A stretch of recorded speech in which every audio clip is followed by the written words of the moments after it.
you got to do. I'm just trying to get it started back up so we can save as many people as we can.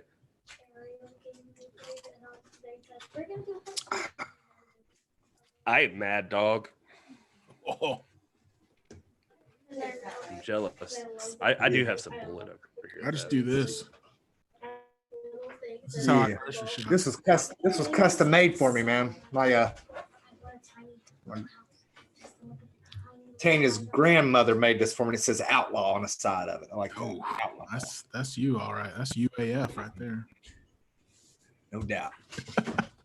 I had one custom made too. My mother-in-law is a seamstress, and she and my sister-in-law, and they were making masks, and I had to get an extra large to cover the beard because I got a regular one, and it was just like the beard was coming on. It wasn't good, so I had to get a custom one made. Mine, I'm having trouble with that. It's like when I put it on because of my beard. Yeah, I guess my ear cartilage isn't strong enough. But it like bends my ear down, man, and I end up losing it. So, no, that happens to me all the time, dude. That's why I thought I had to get one of those neck gaiters or whatever they call them, where you like pull them up, because man, I'm no good with masks. But we're back. There's some cool ones out there though, man. Thunder Rosa's got some cool ones. Love to see some NWA theme. I think someone said that in the previous chat. NWA face mask with a ticket. That'd be cool. Seems like that should be easy to do, you'd think, but I don't know. I've never tried to make that. Thunder Rosa has masks? I didn't even know that. Oh yeah. Yeah. Dang. How'd I miss that? Yeah, they're dope, man. They're dope. That's what I'd be sporting to the power tapings. All right. Just shooting out the link here. WWE Front Row says, is it Tuesday already? It kind of feels like it, doesn't it? It feels like it's already Tuesday. Woohoo. That's funny. WWE Front Row is clever, man. That Joker's got jokes. He's a funny man. He is. All right. Launching my pop-out chat here. I can hear Piper in the background. Oh yeah, they're back there playing Bones. They back there playing Bones, man. Her and Tanya playing dominoes, man. The real star of the NWA Pod YouTube channel. Yep. Hey, thanks for everybody for joining us back here. Scooby, John Blake, Cool Man 952, Front Row is back. Do I amuse you? Yes, you do. Heck yeah, man. Oh man. All right. I feel good. We're back live. So anyway, we've been talking about COVID-19, which is the thing that everybody wants to talk about at all times.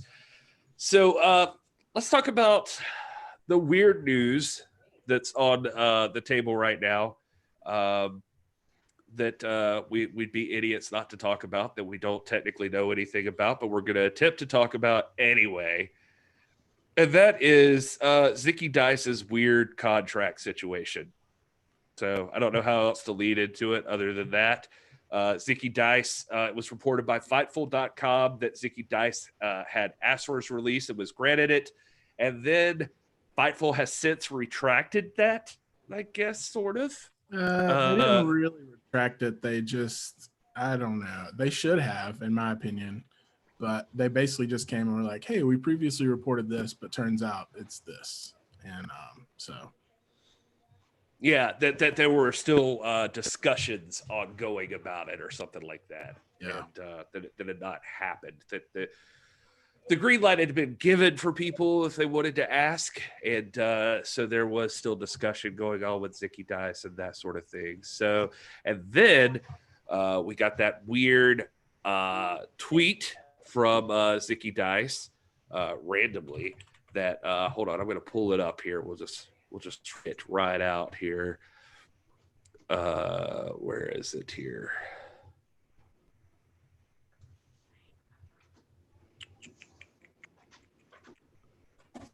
Hate your tattoos. You and me both. Nope, that's not the one. Waiting for this is on the 4th of July. Zicky Dice says, waiting for the dirty sheets to tell me where I work today. I wonder what's causing all this. Day 123 as your NWA World's Television Champion, which would seem to imply that Zicky Dice, in fact, still does work for the National Wrestling Alliance and does consider himself still the NWA TV champ. So, just thoughts.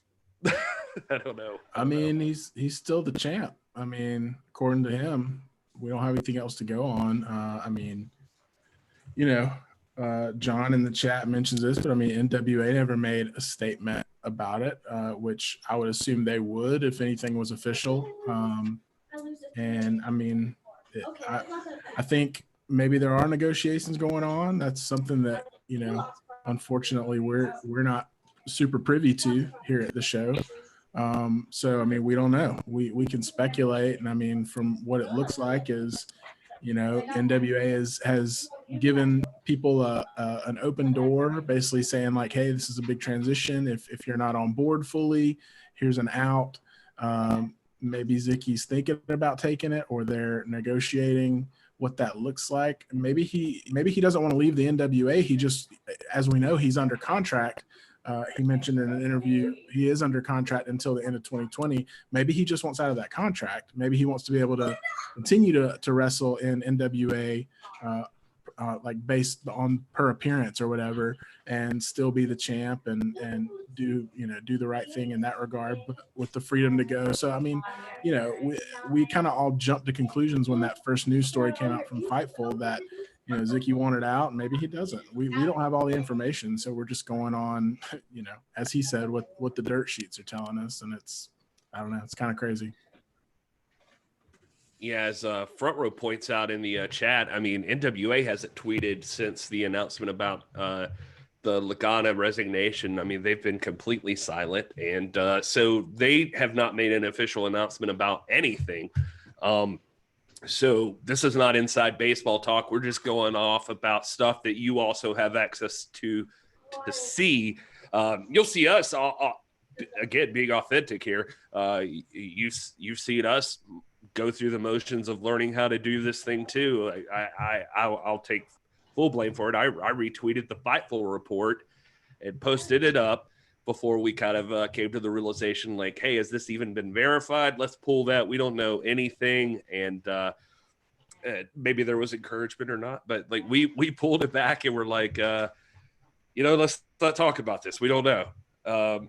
Obviously, we don't ignore things that you guys obviously can see. So we're talking about it now. But I mean, just based on what we know, I mean, you've heard it. That's everything we know. There was a report. I think it was from like WrestlingInc.com or something, that there was some backstage heat or something like that. But again, that's just what they call the dirt sheets, you know? So we have no real official information on this situation, unless the doc has something. No, I mean, I just what you said. I mean, I'm not going to speak on it. I don't have any information about it. And, you know, I think that the NWA has always had outstanding vision. They had outstanding stellar leadership under David Lagana. And I think that William Patrick Corgan shares his approach to the vision of the company and all that. And so, you know, I trust President Corgan. I trust Nick Aldis. I trust Josephus. I trust you know, in Maureen Tracy, NWA Marine. I trust those folks who have an interest in sustaining and building this company, make sure that we have the best talent and that the integrity of our championships is protected and safeguarded. And so, you know, I mean, I'm not going to speculate. I trust our leaders. I always have, and that's why what we have is so good that it will take someone like a Will Martin out of the abyss of the WWE and bring them into the light, which is the National Wrestling Alliance, true performance sport. Yeah, it's worth mentioning that Will and I think off to the side, we're talking about we would at least hope that there could be some kind of discussion about the title in this situation, that he doesn't just get to drop the title and walk away. You know, that would kind of stink. But just for the health of the title, that was a discussion, I think, on our last live show, just about what should happen with it. Like with some people saying, all right, well, if he's just dropping it and walking away, then is it worth even bringing back, you know, that sort of thing. So it would be cool to see some like consistency or like some continuity with the title at least, rather than just it going vacant again, because I don't know what you do there if you have another tournament and a tournament just happened to crown a champion, and both guys who have held it would be gone. That would be no bueno in my opinion. But we'll see what happens with the TV title and Zicky Dice. And speaking of titles, though, the World's Heavyweight Championship, did you guys see this today that Eddie Kingston called out Nick Aldis right there on Twitter? Just went ahead and officially announced this. If we're going to be upfront and open, I want the NWA World's Heavyweight Championship. What do you guys think about Eddie? Just out of nowhere coming in with that, I guess shots fired. Well, I wouldn't say it's out of nowhere because obviously he watches this show, Mr. Kingston does, and we have talked about it several times about the validity of a Eddie Kingston, Nick Aldis feud for the World Championship. So obviously he's just reacting to what he's seen on this show. But no, I think it's awesome. I love it. It's Eddie Kingston. It's real Eddie Kingston. I mean, when he and Homicide were on Inside the NWA, he was talking about the world's title, you know, and it's not something that when you're in a legit pro wrestling organization like the NWA, you don't just sleep on that. You keep it going. And I think that was just on his mind, and he tweeted it out. And that's just how the NWA runs, man. I mean, that title and the women's title, those are the peak in wrestling for everyone. And so Eddie obviously wants a piece of it. Was just sharing his mind. I think it'd be awesome. There was a lot of responses back and forth, and we've had that discussion on here just about whether or not that would make sense. I think they could build to it in a way that did make sense, but I think he's a legit contender. I mean, once things get back up and going, who knows?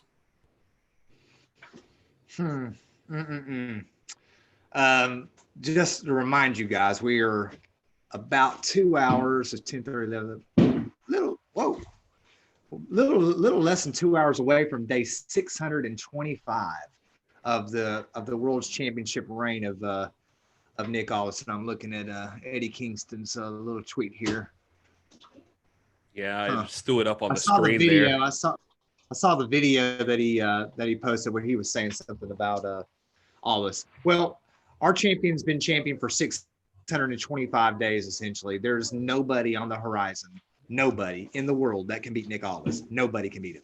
I don't care from what promotion. I don't care if it's AEW, WWE, New Japan, AWF, www, www.heyitswill.daily. I don't care. It's the Bojangles champion. Nobody can beat Nick Aldis. Not Eddie Kingston. I like Eddie Kingston. I think he is passionate. He's emotional, and that's going to be his downfall. Eddie, you're way too emotional. Anybody can get on there and have a heart talk. I mean, you do it better than most because I think you're being authentic and sincere.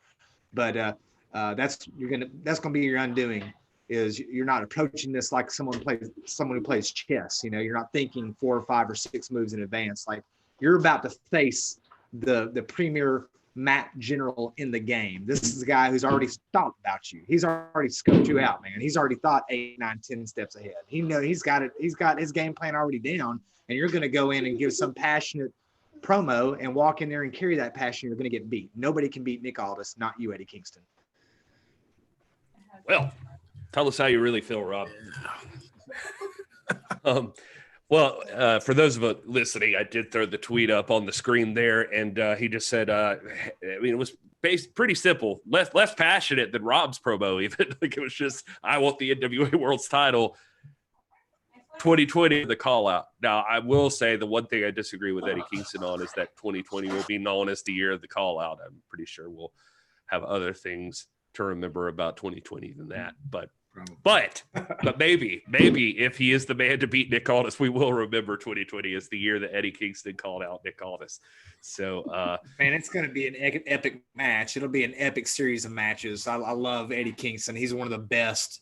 He's one of my absolute favorite in the NWA. He really, and you guys know that. We half of what I'm saying is tongue in cheek, but I really do think that there's no one that really matches up right now on the horizon to Nick Aldis, and it's gun to head, Rob. You got to pick somebody. Who's the guy? Who's the guy that can beat Nick Aldis? In the whole, man, I don't see him right now. I mean, I would have thought it would have been Eli Drake, but I don't see Eli Drake having the composure. Nick Aldis is so intelligent. I mean, he's not just an outstanding wrestler. He's a tactician, and he he's playing that mind game in a way that Ric Flair and Harley Race and how they would play it before then. He's already in Eddie Kingston's head, and he's everybody's head. And so I would have said maybe, and it's just like football. I mean, on any given day, anybody can have a good day. James Storm, Eli Drake, Eddie Kingston, these are all world championship caliber guys. But if we're going to talk about, best 2 out of 3 falls, not a fluke win, is there anybody that can beat him? No, there's nobody that can beat Nick Aldis right now. There will be at some point when we get to day, 3,000 or something, but the reign will come to an end at some point, but it's not going to come to end in the next 200 days. There's no one on the horizon that can beat him. And Eddie Kingston, his ability, his magic is the promo, man. We've seen it, we've seen the passion also be his undoing too. We've seen that get in the way of him being able to finish the deal and all that. And so I think, you couldn't have 2 more extreme opposites going to a match than Nick Aldis and Eddie Kingston. The composure, the chess player versus the one who's just riding on fury and emotion. And I think, as a military man myself, you want to have somebody who can be clear. Wrestling is a sport for clear thinking men. And those who are really successful at it are clear thinkers. And Nick Aldis has the clearest head in the game. So I don't think there's anybody right now, but if I had to pick one, who would that be? If he can grow up, it's probably going to be Eli Drake. Yeah. The chat throwing out some names. I do see Front Row saying, based on the discussion here, Cody is the most credible threat to Nick Aldis. We need a third match. That goes back to last week's show. If you guys haven't seen it, it's called The Feud, Cody versus Nick Aldis. That was last Tuesday. We invite you to go check that out. We went down a whole rundown of that feud between Nick Aldis and Cody Rhodes. Just a fun time to have. All right. Well, what else is there to discuss? How about the Nick Aldis? Just the other day, was it yesterday? Yesterday, he announced that he had made a deal to have a licensed action figure. Nick Aldis, licensed action figure. Now, we don't know if that's going to lead to anything else, but right now it's just Nick Aldis. He had signed the deal with for some reason the name escapes me. I was trying to stall, but it was I got it right here. It's Chella Toys. Yeah, Chella Toys. Chella Toys. Yeah. So Chella Toys, I tried to look up some information about Chella Toys myself, and I'm sure some of you already have. I didn't need any more information than Nick Aldis saying he was getting a licensed action figure, and I bought mine, and Stinson bought his. So Stinson was actually order number 1. So if you couldn't tell from how he talks about Nick Aldis, Stinson was number 1 on ordering the Aldis action figure. We both talked about, by the way, Stinson, that our wives were going to have a discussion with us. I had that discussion this afternoon where the wife saw my tweet about it and then followed up by going to place the order to see exactly how much money that would be. And then we had the discussion. So anyway, but I know, WWE Front Row, I was number 2. WWE Front Row was number 3. And I know we've seen a ton of people announce that they had purchased them. We were retweeting a lot of them, and these figures are limited to like 2,000. So, I mean, that's a fair number, but they are limited. So you want to get in on that. But we don't know many more details than that. We know that the Shella Toys, if you go to their website, they don't have much information other than they're a group of people that have decided to start a toy company basically after being thrown into furlough from the companies they did work for, and because of the pandemic. And so now they have a passion for professional wrestling, and they have a passion for making toys, and now they just want to make wrestling toys. And so this is what they're doing, and they've signed on with the Champ, I guess, being the first of these. So who knows where this leads? This could be a great new line of action figures from Cella Toys, and these could be the standard. We don't know. But what we do know is that Nick Aldis has the title. Guys, did you have any thoughts you wanted to throw out there about this announcement? No, I'll just say, we were chatting in the NWA Fam Discord, which if you're not a part of the Discord, definitely go join that. And we were chatting about it, and there's a lot of speculation. What are they going to be like? What if they're not great? My outlook on it is, worst case scenario, you've got the first NWA action figure of this modern rebirth of the NWA, Billy Corgan's NWA. Like, that's enough for me. Like, that's memorabilia. That's a piece of history, especially when you're talking about 20 years down the road, having that. And so, I mean, worst case scenario, you've got a great piece of memorabilia, wrestling memorabilia for this thing that we all love, the National Wrestling Alliance. So, for me, it's a no-brainer. Yeah. And I think someone pointed out, and I think Darwin pointed out in the chat, that they are set for release in March 2021. But I was like, y'all, man, all I had to do was hear it. I don't care what it's going to look like. It's not to correct Will, but just to add up, you guys don't get to get the first. I have the first. You get to have one of the first. Like Ric Flair said, you can't be first, but you can be next. But this is going to be awesome. Someone pointed about shipping.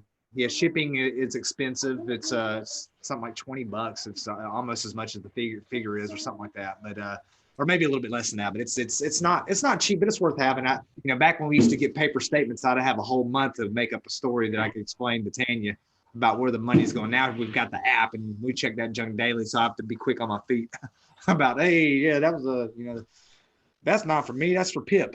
That's for Piper. Yeah, it is coming from overseas. This is a British company, and so I guess our boy, our Champ, is throwing some light their way, I guess, is shining a light on this brand new upstart company over in the old country. And so you got to give him credit for that. He's trying to help some folks out, and so, I mean, that's all we know right now. I mean, I can tell you that I've seen rumors floating around that they're going to be old school style figures. So, just you can expect that. I mean, I think that would be pretty on brand with the NWA, giving you more of a feel for the old school style look and, that sort of thing. 10 pounds of gold, man. That's all I want. I don't care if he's got his jacket on or not. I just want the belt to be a part of that package, But ultimately, even that doesn't matter. It's going to be cool to have that Nick Aldis figure. So we're excited about that. My biggest concern I woke my wife up. She was working, came home, and then laid down to take a nap. And I walked in. What are you waking me up for? It's like, you're not going to believe this. Nick Aldis has got an action figure coming out. She was like, what, you fool? Don't you see I worked all? Get out of my face. What are you, 5, Rob? Yeah. Can I get one? Can I get one? My biggest concern right now is going to be to build a relationship with Cella Toys, I think, so I can actually, especially if these things are numbered, that I could be like, hey, number 1 off the assembly line, send it to me. You can ship Rob's order first, but he doesn't get the first. I always have emailed him, man. I have to pull this up because I emailed him already. I was like, hey guys, just so you know, I hope we're maintaining the integrity of the order number. Oh my God. I got number 1. Where is it? Oh man. You want to hear what I said to him? Or yeah, not? Let's hear it. Let's have it. All right. Hear what I said. I'm going to actually read it word for word. This is the way. Now I'm a doctor here, okay? Allegedly. So let's see here. That means you can't read what you wrote. Yeah. I can't see what I wrote, man. I didn't bring my reading glasses. All right, well, I'll let me blow it up. I'll read it when I'll get back to it. I'll read it for you. Next topic. I'm embarrassed, man. I'll say this: if out of everybody in this whole world, if I had to pick somebody to make sure they got the first order of a Nick Aldis action figure, Rob, I would 100% pick you, because That's my man right there. not only do you deserve it because you are probably the number one Nick Aldis fan of all that I know, but also I just am glad that now I don't have to hear you whine about the fact that you and so I would much rather hear you gloat than whine. So I mean, gloat away. That's funny, man. I'll try to see if I can pull this up, man, because I really did, man. We'll talk about this too. So in the chat, people are mentioning, we need a Thunder Rosa figure, question mark figure would be awesome. Like, that's kind of the excitement for me. I'm excited about all this, but I'm also excited about the possibility of a whole line of NWA figures. I mean, did that cross your mind, Rob? Is that something you've been thinking about? Oh yeah, man. Gosh, I mean, question mark. Someone mentioned question mark with the karate grip. I mean, gosh, and I would love to see them not only do this, but kind of like what they're doing with Retromania Wrestling, bringing some old figures back. Like you've got your Sting that you're very proud of, and maybe bring the Road Warriors back and Nikita Koloff, and so this really opens up. I mean, all kinds of possibilities. So it's even like Rock and Roll Express, man. I mean, they're still active. I'd love to see some Rock and Roll Express figures. You can have variations, you have different colors of bandanas, and it'd be cool, man. It'd be a lot of fun. And I feel like too, I mean, the NWA fan base, the hashtag NWA fam, I mean, we're smaller than the mainstream leagues or federations, but I mean, dude, we're loyal. And I feel like hopefully they're going to see that with this first limited edition Aldis figure, and that's going to light a fire, and they're going to be like, hey man, we gotta get the rest of the roster in here and do a whole line. So I say that just to remind everyone, if you haven't ordered, that's another reason to order. We want to continue to elevate and celebrate the National Wrestling Alliance. And so anything we can do like this to show, Chella Toys or any company that is going out of their way to partner with the NWA in any way, that we're loyal and we're strong. Let's do it, 100% on board with you, Will. The chat room's already going crazy with ideas right now. I'm seeing like the Mongrovian set and the NWA set with Galley and Marquez at the podium, and it just now y'all get me all excited now, because I mean, come on, that's like I would. My wife's gonna hate me, but I'd pay for every bit of that. Like, there's no. Oh man, and the ring, you gotta get the ring too, man. I mean, as a kid, power set in general, just that whole setup. But just the ring with the blue and yellow apron, like, oh man, that would be so sweet. We here sweet. Full grown men. We full grown men here, just giddy about this, man. my wife, hey, my 10-year-old daughter is giving me weird looks right now, like, Dad. Don't you know that people are watching you on YouTube and you're saying that? I'm like, there's no way I could get away with it in my household without getting rid of some of the junk I already have. But I'm willing to just go ahead and transfer, like, just trade out everything I own to just have NWA collectibles. That's fine. I'll do it. I'm all in.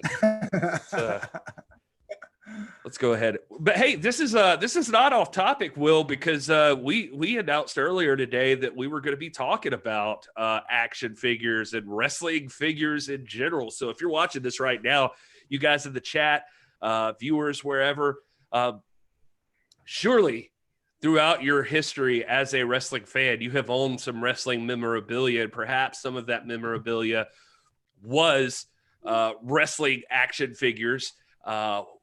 we've been looking into this today, and Will's done a lot of research, so I think he's going to take the reins on kind of telling this little bit of the story. But we're going to just run through some of the history of wrestling action figures and just talk about some of our favorites and that sort of thing. Just looking for a new topic, as you know, with no actual new NWA content. We're always just looking for new subjects, and today it just came up because of the Aldis announcement. We thought, why not talk about wrestling action figures and just all of that sort of stuff. So Will, you've got some information on how they all got kind of started, right? Because I mean, I guess in the scheme of wrestling, it's a fairly new thing.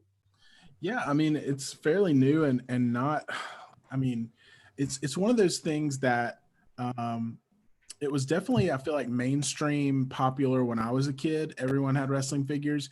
But since then, it's really been kind of a niche market of like diehard wrestling fans, but they are diehard. I mean, I've got wrestling figures. I still do. I mean, at work, I've got new wrestling figures hanging on the wall. Like, I've got a collection, and it's just, I love collecting it, partly because it just reminds me of my childhood, but partly because it's just cool and I'm a wrestling fan. And so they were definitely more popular years and years ago, but they are still around today and still very much thriving because of collectors and diehard fans, and even kids. You know, I used to go to a church, and I played there, and one of my bandmates, his kid always showed up with a handful of wrestling figures. He's like 7 or 8 years old. So I mean, it's still very much thriving among the kids as well. So it was just really cool. And so what I did is I don't know if you guys have watched this, you probably have, but the Netflix series called The Toys That Made Us, they did an episode about professional wrestling and wrestling figures, and it was just really interesting. So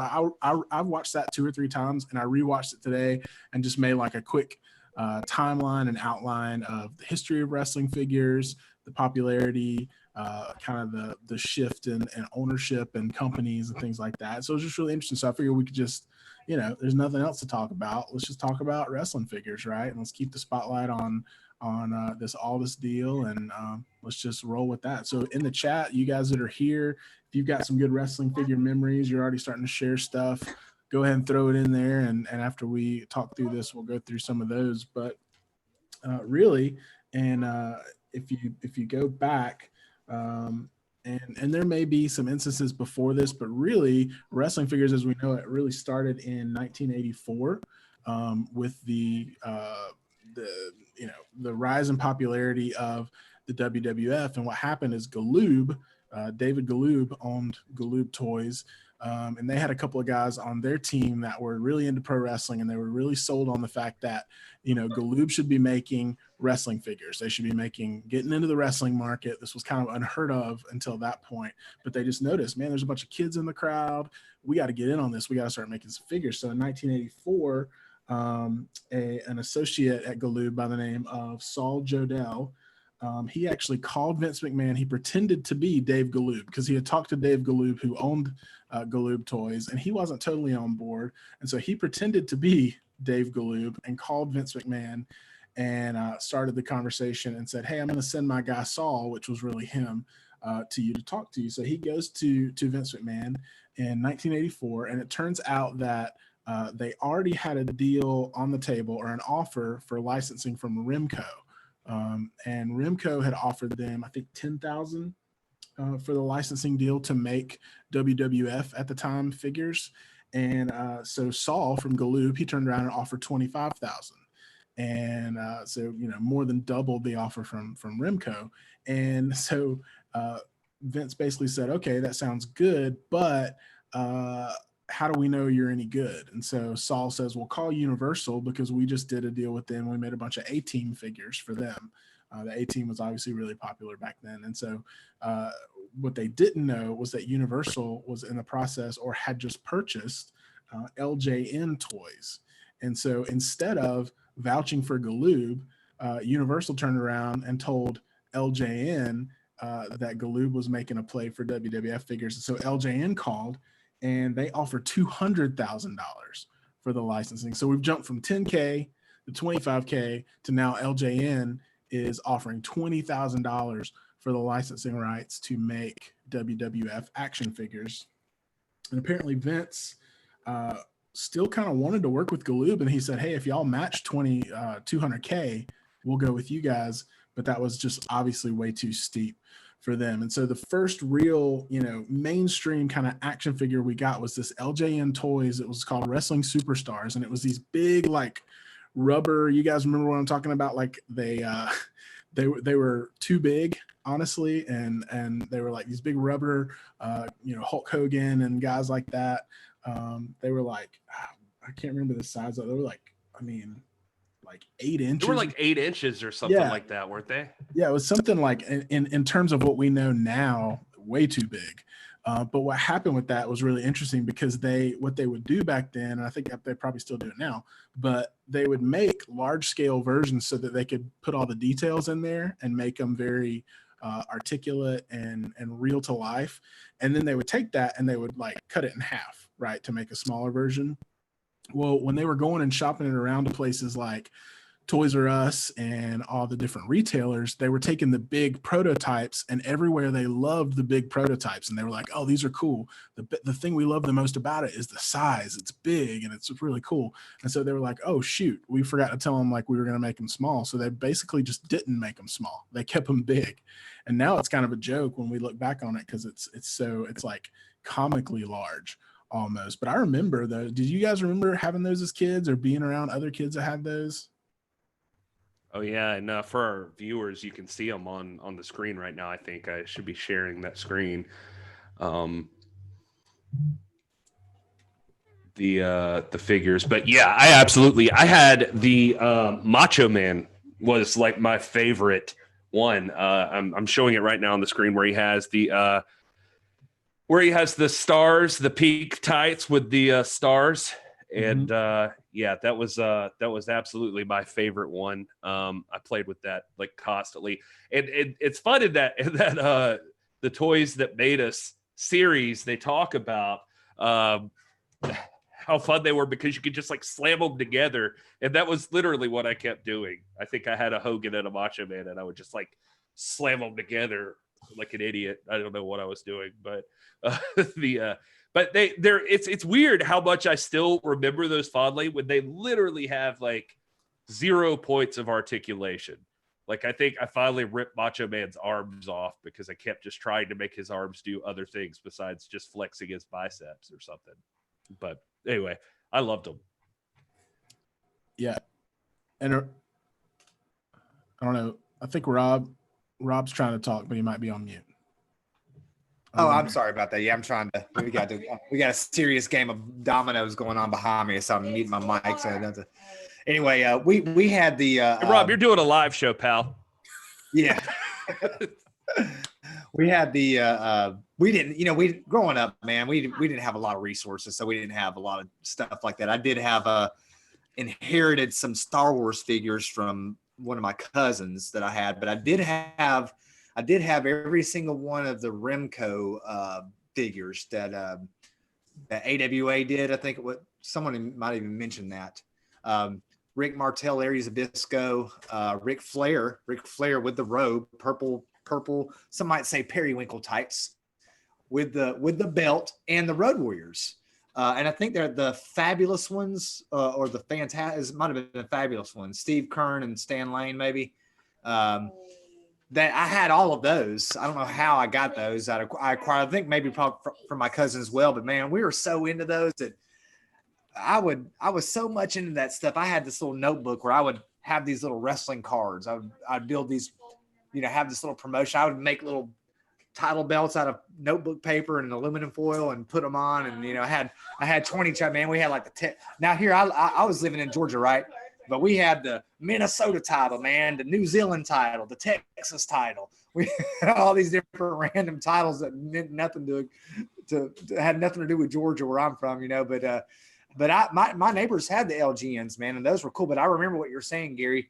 I remember someone had a Big John Stud or a Junkyard Dog or something. I remember the wire poking out of his arm from all the bending that they had done with it to try to make it do things it wasn't intended to do, and just roughhousing with it. But I remember little wires poking out and everything. And but yeah, those were cool, man. But I had virtually, I think every Remco figure. I think I had the whole set. Oh, Baron Von Raschke, James Lawrence point. Yeah, I had Baron also. He was another one. Well, that was the interesting thing too. Is like as I mentioned, like Remco was the initial offer to WWF at 10,000 for that license, but I think as soon as they realized that they were getting outbid by Galoob and then eventually LJN, they went to the AWA and I think they actually beat LJN to market with the AWA figures that you're talking about. So Remco may have been first to market with those figures because LJN was in development and they were doing a bunch of promo stuff and they were talking about going to different shows. They would go to toy shows and actually set up a full wrestling ring to promote, the launch of these wrestling figures. And it was like this big, huge event and kids were loving it. But yeah, that's it. That's the whole set right there, man. And like the previous picture Gary was showing, some of them would come packaged together. Like Baron came packaged with Rick Martel. Larry Zbyszko was packaged with Ric Flair. I remember that's when I got that. They were in the same package, and I think you got the Road Warriors together, and there's the Road fabulous Warriors ones. Yeah, there it is. Really cool set, man. That was neat. I wish I still had. I've still got my Ric Flair. I don't have the belt. They actually had a 10 pounds of gold that came with it. Put the other picture on there, Gary, and see if that's the with all the Remco figures. Let's see. So okay, now see, look at the belts that the Road Warriors are wearing. They're wearing the 10 pounds of gold, man. Yeah, that's what I was wondering. I saw some photos earlier, and I was like, "Are these guys wearing the 10 pounds?" That's so weird. That was the U.S. belt, the U.S. title was sort of built to look like that. The national tag team titles were built to look like that. I don't know that the Road Warriors held the national tag team titles. I know they held the AWA tag titles and then came in, and they might have. I'm obviously teachable on this and everything and correctable, but for our listeners, if you're wondering, I'm just pulling up some photos I got from just Googling like Remco AWA figures. So this is not the LJ and WWF figures. You have this is the Freebirds down here, but somewhere they have like this Larry Zbyszko in the upper right hand corner and Ric Flair came together. You could get the Freebirds together, but they also had, I want to say they had the Fabulous One or the Fantastic. I can't remember the tag team. It was Steve Kern and Stan Lane, whoever those were. They had those as well. And they were paired against in the Pro Wrestling Illustrated Family magazine, not PWI itself, but in the sister publications, there was an ad, and it was the Road Warriors paired against them in the advertisement. But yeah, I forget I had the Freebirds as well. Pretty cool, really neat set, man. They're very and they were made more in the He-Man style. So that was kind of interesting. They weren't like normal figures. Guys, I don't want to interrupt this conversation, but I have to show you something. I know we're busy doing a live show, but what good are we if we don't do breaking news? And I have to share the screen one more time because literally like a few minutes ago, something I think big happened, and it is right here. Eddie Kingston's tweet has been replied to. Ooh. And Nick Aldis says, "I want a challenge. Let's do business." Ooh. And so it sounds like challenge accepted.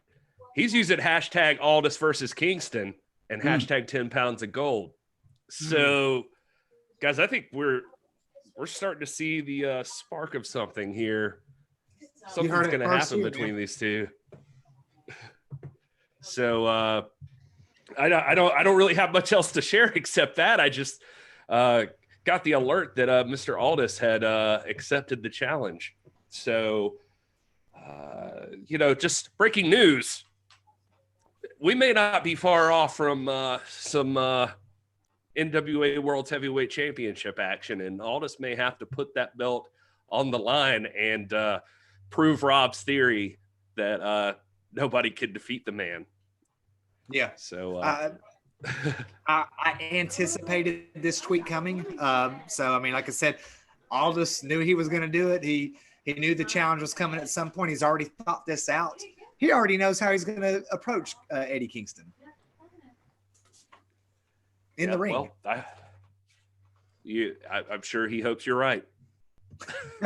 Well, I'll go back to what I've said the whole time. I mean, whether or not there's a title change or not, I think it's going to be a hell of a feud. Just the promos alone, man. Just seeing those two cut promos against each other, I'm here for that for sure. Oh, 100%, dude. That's the reason I'd sign up for that match. And in the first place, I mean, just the feud alone, the build up for that match is going to be fantastic. I can't wait to see what happens with that. We need NWA content. If that's going to be a match, my God, like that's the match to do it. You want to generate some interest? Aldis Kingston. That's the one. Yeah, like you said, the promos alone, the chat room's already blowing up about it. Front row's here for Aldis versus Kingston. James Lawrence has been pushing for this match. Aldis versus Kingston is my baby. I'm seeing it. Like this is exciting. I am pumped to see what happens here. More news as it becomes available, folks. We'll try to dig into this one and see what the hell this means. I don't know. I have no idea. But you can bet your butt we're going to try to find out what the deal is with this. And yeah, this is surely exciting. So sorry, Will, I didn't mean to interrupt the toy discussion, but breaking news and we're live. So we just had to throw that out there. Man, I'm excited because I'm just itching for some new feuds and content. And yeah, man, I'm like you are. So that's awesome. I had missed that because I guess I was reading over my notes and didn't see the alert. But yeah, that's exciting. Breaking news. Stinson just tweeted. we don't report on that. That's what's up. We need a segment on the NWA podcast called like I don't want to steal from the standing streamer, but we need like a putting yourself over segment with Rob Stinson. Tell us your favorite tweet that you tweeted this week. And my favorite tweet of the week is the one I just tweeted.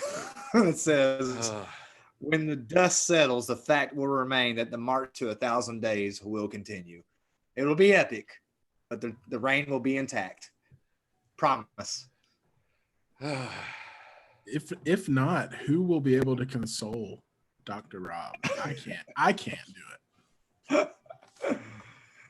Now, Eddie Kingston is worthy. He's definitely worthy for sure. But I think we've all been waiting to see this, man. This is going to be. I'm tickled to death that all of us replied to that. So that's going to be incredible.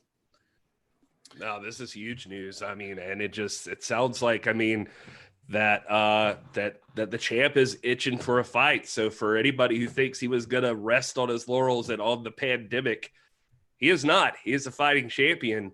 He saw the challenge and he has accepted. So stay tuned. Well, it sounds like this is happening.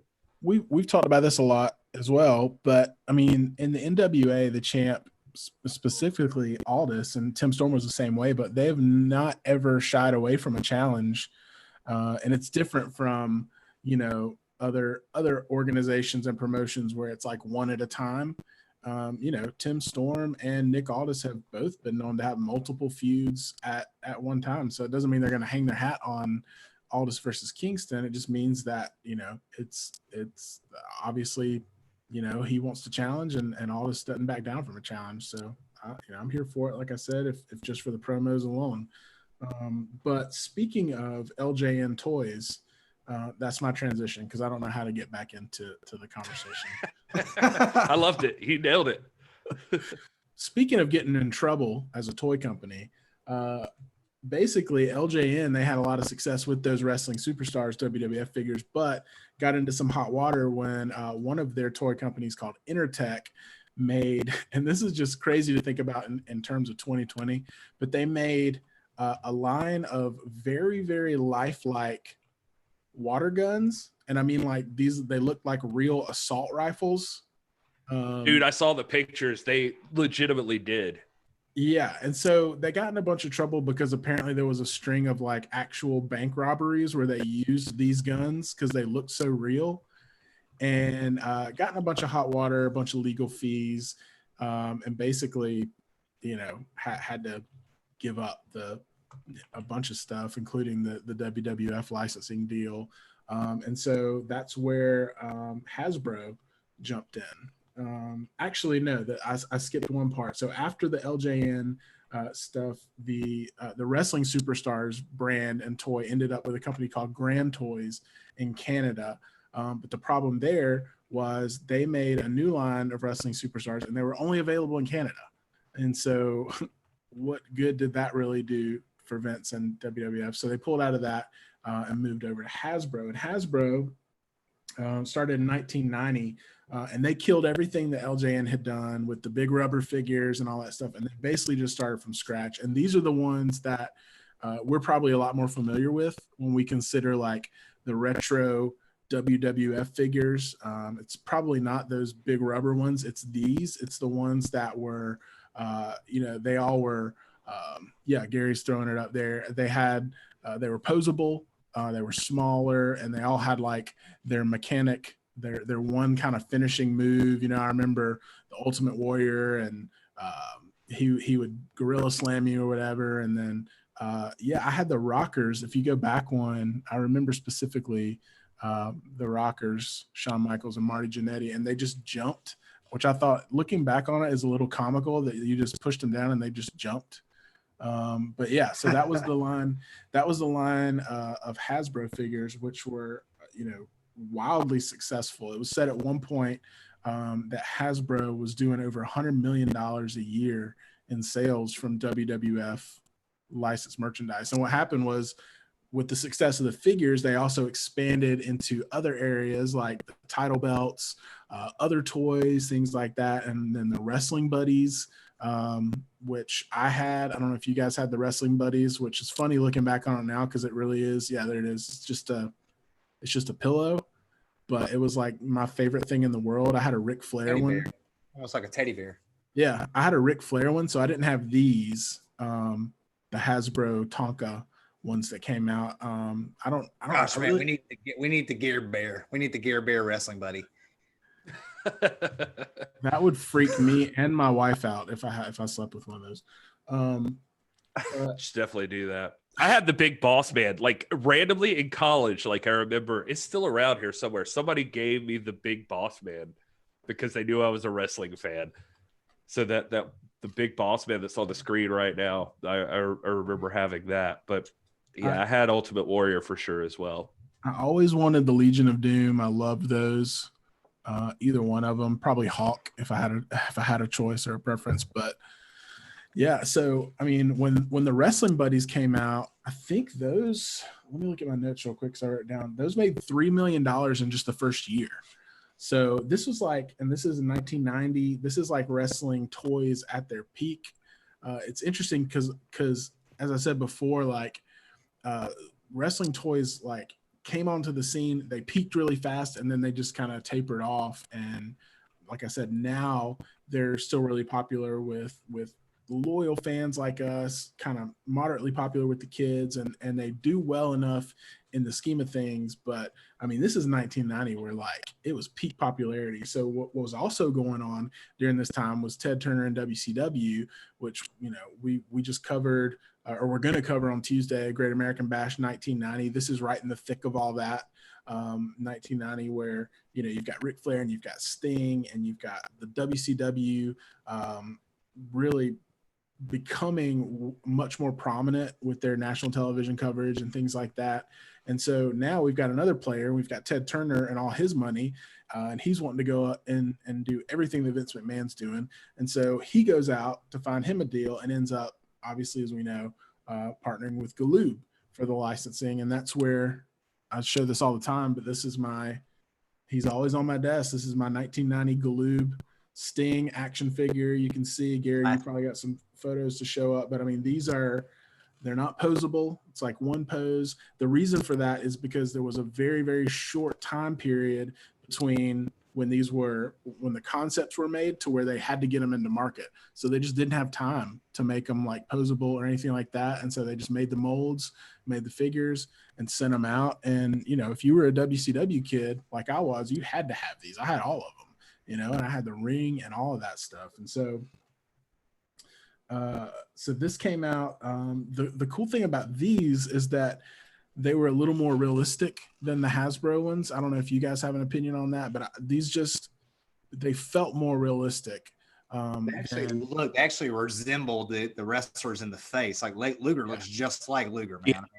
Yeah. I mean, Yeah, that was exactly what I was going to say. I mean, the facial work was a big deal. I think that was the deal with the LGN ones earlier too. The rubber figures, for some reason, I think it's the size wise.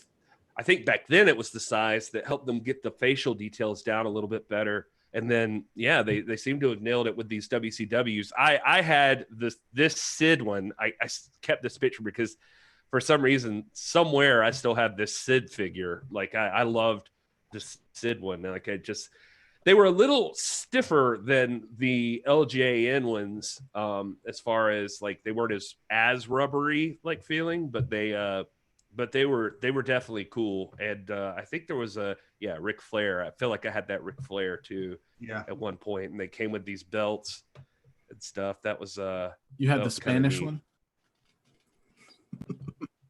The what? Is that what that was? One? Oh, I guess I did. Un moderno metón con los mujeres.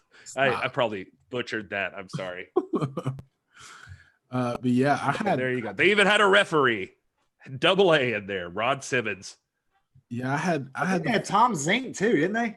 Yep, they had a bunch of them. Rob and I were looking at these earlier, Gary, when we were waiting on you. I mean, they had El Gigante, a limited edition. They had Tom Zink, Z-Man. They had Flying Brian, which was one of my favorites. He had the Cincinnati Bengals shorts. But yeah, the Steiner brothers. They had. Well, look at there. I mean, yeah, you get variations of the costumes too, so that's kind of neat. Yeah, Flying Brian with the Cincinnati Bengals trunks. So that was the coolest, man. Yeah, Barry Windham was another one. That was one of my faves. Yeah, Sid Vicious. I had that one as well. So these were a lot of fun. And keep in mind, this is like 1990 to 1991. That's as long as this happened, because in 91 there was actually a takeover at Galoob. I don't know what happened. They didn't go into detail on the documentary about it, but David Galoob was basically removed from his position as head of Galoob Toys or whatever, and they lost the WCW license. So all these Galoob figures that are still very popular. And if you go on eBay today, there's tons of them. They put out like a ton of these in like a 2-year period. And there was different variations and things like that, but these were wildly successful as the WCW gained traction, got a more national audience, and were really kind of, I don't know if they were at the level that WWF at the time was, but they were definitely, especially in this area for me, as a kid here in the South. I mean, they were top notch. So everybody had the Galoob WCW figures. Well, hey, I hate to cut in again, but we're going to have to go to some more breaking news. Oh, gosh. On a different subject, but also not a different subject. I don't know what the hell is going on with the NWA right now, but just immediately following the Nick Aldis announcement, we got another announcement, which I figure, look, there may be no connection at all. There may be nothing to this, but we also got a couple of new tweets from our friend in the NWA, our television champion, Mr. Zicky Dice. And here we go. So as you can see, just a minute ago, he tweeted, "I don't speak to the media. I speak through the media." But also he posted this interesting picture, and I'm going to blow it up here. What is this? Now, we're seeing theories pop through the chat room asking if perhaps Zicky has modified the TV title. Are these the side plates? There's definitely looks to be a Z. That is a TV title side plate right there, bro. Is that what that is, Rob? The doc has spoken. What's going on over to the right there? Is that the Teen Wolf humping a locker? That's what it looks like there, but it's beside the point. Oh man. Anyway, I don't know. Any comments, guys? I mean, just breaking news. I say breaking news. I just want to, we might as well, since we're live, let's talk about what's going on. These are oddly timed. Like, I don't know. Is there just like a big NWA tweet rush, or is this is this planned? Is this what is going on? There has been discussion for some time about if Zicky, when power resumed, if Zicky would return with some sort of modification to the belt, whether it be pink leather or I think he even said that on Piper's Notes, where he alluded to something like that when he was on our Piper's Notes episode. This Joker has done more than that. He's modified the plates. That's a modified TV title plate right there, guys. Man, I mean, he talked about the just in the interview that I did with him, I remember talking about if he ever got the TV title that he would rename it the 10 Pounds of Pink and roll with that. And so who knows with this guy? Like if he is redoing the TV title, he could be putting his own stamp on what's going on. Things are getting weird, but the NWA is firing up. I don't know what's happening.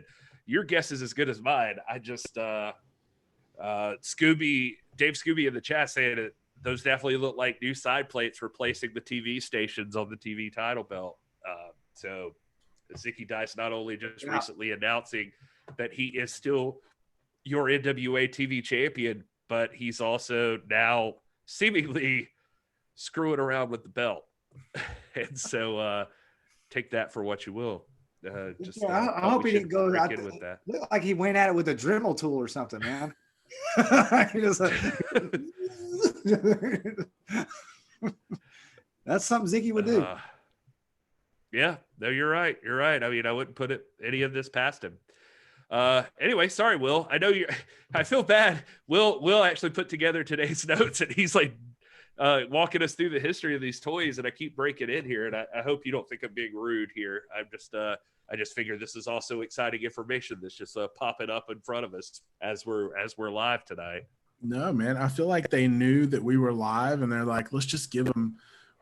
We haven't given them anything to talk about. They're probably going to talk about wrestling toys or something stupid like that. So let's just give them something to talk about. Let's just unleash all these tweets while they're live. I know it's great. But speaking of, I'm excited to see them using it, and it's late, but they're obviously Aldis is up, and obviously Zicky is up, and they are having some fun on Twitter. Keep them coming, man. Hey, go interact with them. Keep it going. Like, see if we can get some more details from all that. Absolutely. So yeah, as I was saying, in less breaking news conversation, more historical conversation.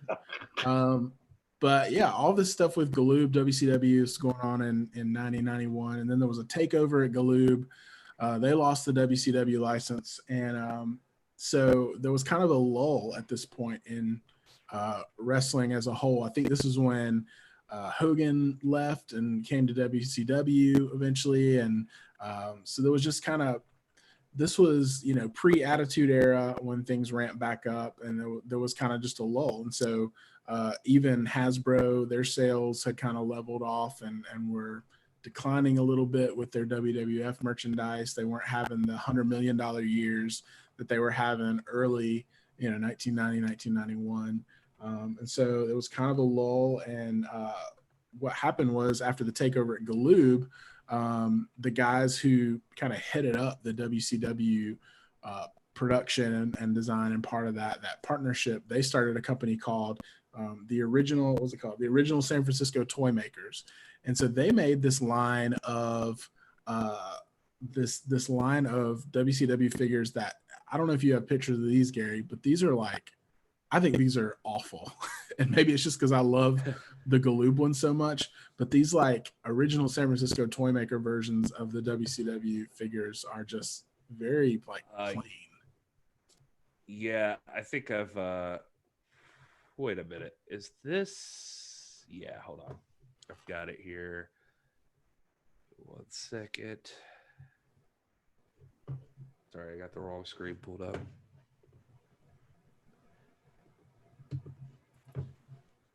So you're talking about these guys? Yeah, I mean, the packaging looks cool, and you chose Sting, which is probably the most cool looking one that they made. But yeah, I mean, yeah, these are just they're not realistic. They're like a stark change from the other ones that were very lifelike. Look at those nasty boys.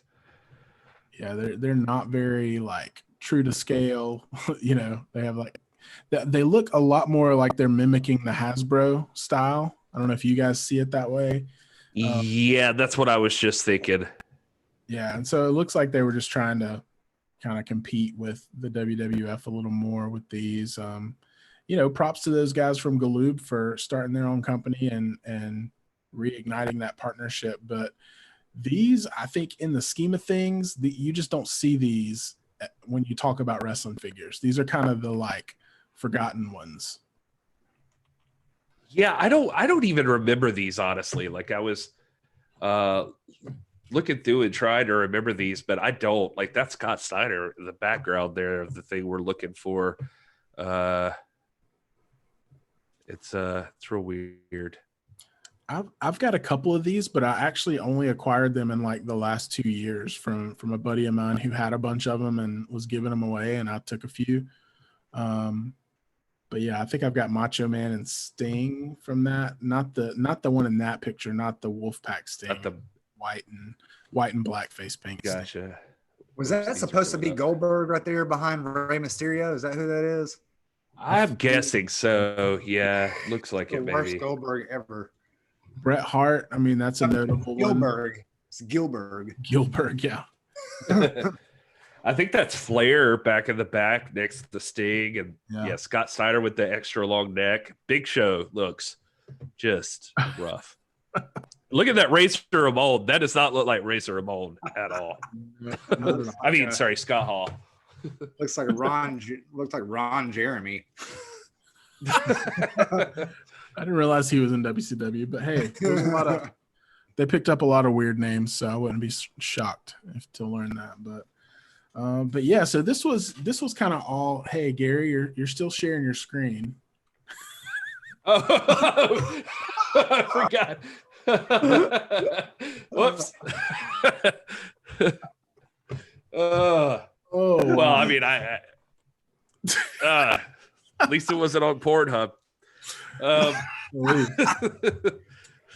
So yeah, anyways, so this was pre-Attitude Era, right? So if you're looking at the kind of arc of professional wrestling, you had the early 90s and the Attitude Era ramped up around mid 90s. And so when the Attitude Era ramped up, at this point, WWF hadn't made any figures in like a year or two. They just were they were done with Hasbro, just weren't making figures at all. And then the Attitude Era ramped up, and they actually partnered with Jakks Pacific. So these were the guys from LJN that had gotten booted out after the whole Universal LJN thing started their own company called Jakks Pacific. And so they partnered with them. They made a first line of figures with Stone Cold, guys like that, and they were terrible. They were very scrawny, kind of. I mean, almost like G.I. Joes, and they notoriously just had like really loose fittings, and like they're the ones that like their arms would just dangle and like you couldn't really even like pose them. But then in their it was tough catching. Oh, go ahead. I'm sorry, buddy. No, go for it. Well, I was gonna say it was tough to distinguish between them, but I had a bunch of these. But like, I mean, there's the Undertaker, and he obviously has a very concerned look on his face. It doesn't look like the Undertaker at all. Yeah, there's Rocky Maivia there, and there's another Undertaker. That looks a little more like Taker. Kane actually looks dope, man. Yeah, he looks all right. There's Kid Shamrock. I think that's a first run Kid Shamrock right there. That's the prototype. Looks like a cartoon. They're like, that's the one they sent to the company. Like, hey, this is kind of what we have an idea of what we're going to do. This is our general idea. I had these. I remember Owen and Brett, and Brett with his very long face. Why the long face, Brett? What's with those necks, man? That's what I'm talking about, man. What in the world? Yeah, I don't know, dude. That's a tough one. You think that went through about 8, 9, 10 different levels of of executives, and no one thought to say, hey, y'all might want to go back and look at the blueprint. The next might be a little bit off. Yeah, I don't know that they went through that many levels at that point in time. I don't think a lot of people were like really concerned about wrestling figures. They were like, just make it, do whatever you want to do. But yeah, so the second line, I think some of those were the second line that they did, and they had some new technology that made them a lot more lifelike. That Undertaker and Kane, I know that you just showed, were that second line where they like vastly improved the technology and the construction of those and made them a lot more lifelike. But yeah, and in the late 90s, the WCW, they cut their ties with the original San Francisco toy makers, and they go with a company called Toy Biz, who shelled out $5 million for the licensing in the late 90s for WCW action figures. So Toy Biz, they got the license. The original San Francisco toy makers, the guys from Galoob, they went then and cut a deal with ECW because they just couldn't stay away from wrestling, and actually, I think, sold like 6 million ECW figures in their first year. And so that was really interesting. Is that what this is? Yeah. Yeah. Those are some ECW guys we're showing on the screen here. Yeah. And so these are from original San Francisco toy makers who made the WCW ones we were just looking at. But the best ones I could see there's Mike Awesome in the package. I mean, those dudes were just wrestling fans. Those dudes were just wrestling fans that wanted to make wrestling figures, man, and they stuck with it from all the way through and ended up here in ECW. But the Toy Biz, the company that I just mentioned, they had been pretty prolific in other action figures, and so they shelled out the $5 million for the licensing for WCW, and they were the primary WCW figure producer during the Monday Night Wars era. So this is when things were really heating up, and so yeah, obviously we all know how the Monday Night Wars ended up, and so you've got original San Francisco toy makers partnered with ECW, you've got Toy Biz partnered with WCW, and you've got Jakks Pacific partnered with WWF, and obviously WWF just went out and bought the other companies, and so Jakks Pacific ended up on top just by proxy because the company they were partnered with was the last man standing in the whole deal. So yeah, these are some of the. I like this Goldberg versus Sid thing we've got going on here with Goldberg. Sure what's going on with his arm, but no, I'm not 100% sure either. But he comes with jackhammer action, and Sid Vicious, a very angry, yelling Sid Vicious, by the way, comes with knee slamming action. So gave Goldberg the old jackhammer, which makes sense. But Sid Vicious known for his knee slamming. Yeah, and I'm glad it came with a trash can because that's exactly where the WCW was headed during this time period. Right. It's sad because I actually kind of dug that cool, logo. That's cool. But it symbolizes also the time they were about done. So that is cool right there. These figures are not bad. Like they're not terrible. Well, and like I said, Toy Biz was a pretty prolific company when it came to like video game action figures, and they had done a lot of cool stuff like that. So they wanted to try their hand at wrestling, and they had a lot of experience in the action figure market. So yeah, I mean, these were really nice quality, but it was just such a brief lived thing that, again, these aren't really very prominent either. When you think about wrestling figures, you mainly think about, again, the Hasbro or the Galoob from the early 90s. Those are kind of the ones that stick out and the ones that kind of were at the peak of its popularity. And then just summing up here, I mean, and then we can just talk about and get to some wrestling figure chat from the group chat. But there was apparently some weird drama with WWE and Jakks Pacific, and they parted ways. And then WWE partnered with Mattel, who they're still partnered with today. And so all the WWE figures today are Mattel. One of the biggest notable things that happened once they made the move to Mattel was that they started making all the figures to scale. So, and you can see this, I've actually got, not here with me, but I've got like Big Show figure.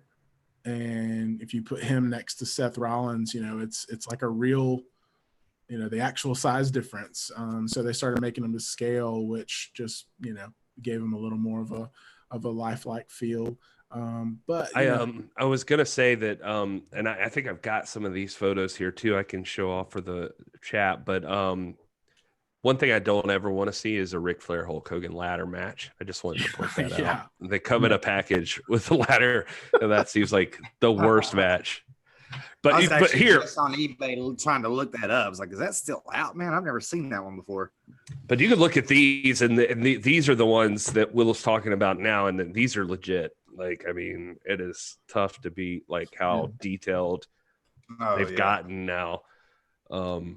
Like this Brock and Seth and Roman and the New Day in the car back there. Like, I don't know. Toys have come a long way. Like, that's ridiculous, actually. I'm just like looking at this picture and I'm like, that's stupid. They're really, really detailed compared to those rubber figures.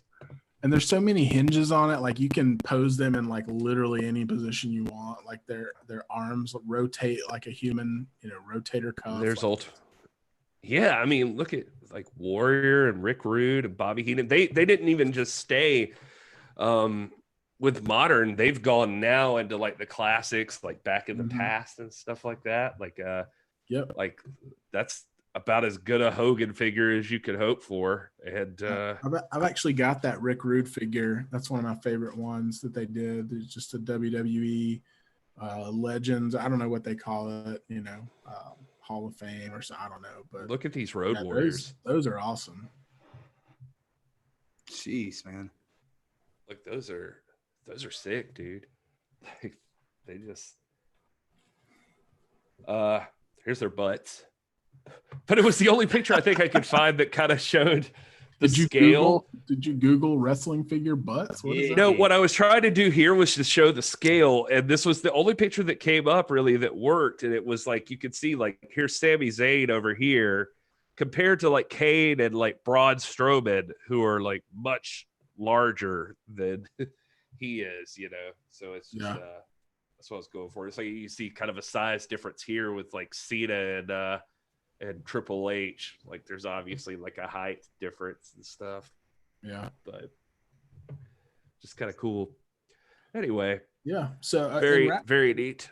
And wrapping up, I pulled some of the current landscape of wrestling figures. Obviously with the news of Cello Toys and Nick Aldis figure coming out for potentially more NWA figures coming out, entering the wrestling figure market. But WWE, as I mentioned, still with Mattel.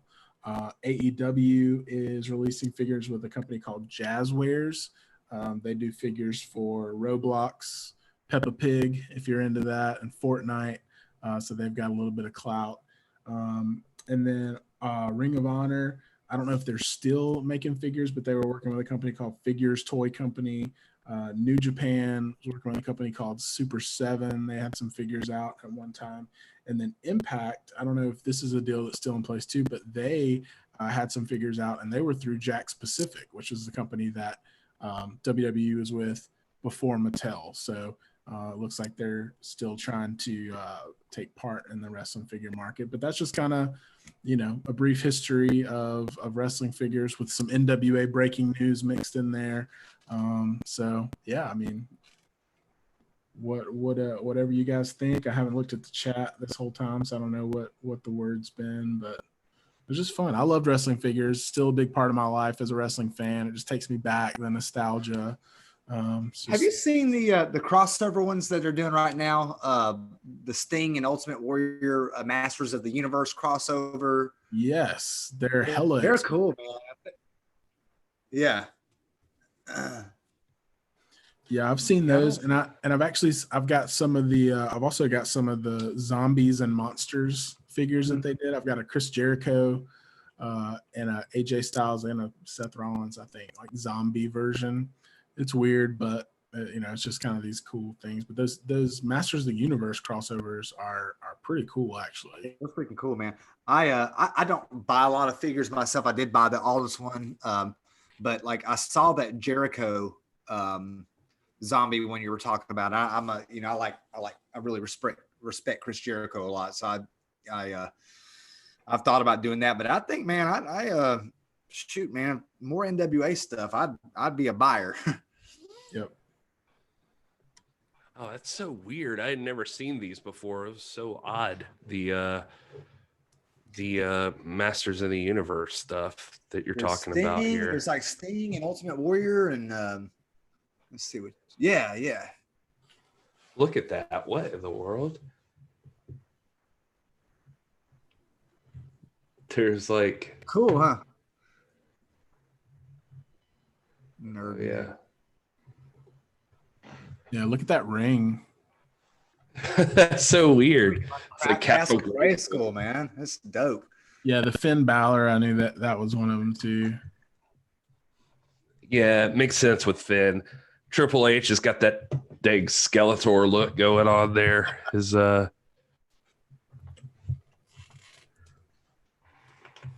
Anyway.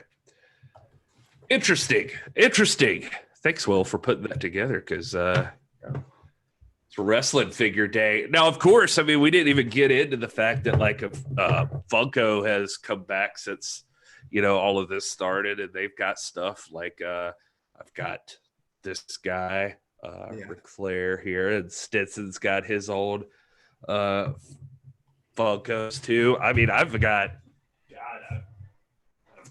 Triple H there, and of course some of my favorite wrestlers in the world, Bret the Hitman Hart's right here. Yep, I've got that one. And the Macho Man. That's cool. I've got a couple. I've got I think all the Flair ones, but I've got a Bret Hart and a Flair autographed one in paint pen that I haven't removed from the packaging. And I've got like Richard Petty and some others. I actually got a Donald Trump autographed Funko, believe it or not. I believe it. There's a CM Punk and The Undertaker. And this was a Walmart exclusive, Brock Lesnar. Oh, wow. That's and cool, also Andre the Giant, which is interesting with these guys because, like, when you put them next to each other, like, Andre is actually bigger than the others. That's cool, man. But anyway, just thought I'd share that. I have the Funkos. I got into a real Funko funk for a while there. It's funny, man. We get down here. We have some really like insightful discussions. We'll break down matches and feuds and talk about great, but nobody like gets giddy like we do when we talk about action figures or belts. It's like everybody's we're all leaning in and just looking at these pictures like, dang, back up, Gary, back to that one. It like takes a whole different like serious tone when we're talking about belts or action figures, man. That's true, man. People get wild about some damn belts, though. It's like, hey, woo. Yeah, I've actually got because Funko, I think it was 1 or 2 years ago, they branched out from WWE and started making some New Japan and Ring of Honor. I think mainly just New Japan, but it was some of the crossover there. So I've actually got a Cody Funko pop doll, which is probably my favorite that I have. But it was, before he had bleach hair, it was, early in his Ring of Honor, New Japan days. And so I know they had him, and they've got the Young Bucks, Kenny Omega. So those are all out there, I think, at like Hot Topic and stuff like that. You can pick those up. But yeah, I kind of went all in on some of those Funkos as well. It was just, it felt like the new iteration of wrestling figures for guys like us. Yeah. The history with wrestling figures is really, really awesome. I enjoy talking about them. I wish, front row in the chat talking about the clear John Cena. Yeah, Funkos. Here's the thing with Funkos, if I could just talk about those for a second, is I got way too carried away. Like if I showed you around my room, like my problem is that I'm a completist. And so I get really tied up in like, once I start one, I can't stop it. So I have like, I love the show Supernatural. So like I started collecting all of the Supernatural Funkos. And then so I started doing Star Wars. And then I'm like, God dang, like they started putting out so many Star Wars. I'm like, I can't do all the Star Wars. And it's like with the wrestling, I'm like, oh my God, there's too many wrestling. And then I've got like the Avengers. I've got all kinds of stuff as far as Funkos go. I've got so many superhero ones. I've got the biggest collection I have is horror. I have, I'm looking at them across the room. I have like a shelf, like a half bookshelf that is all horror movies.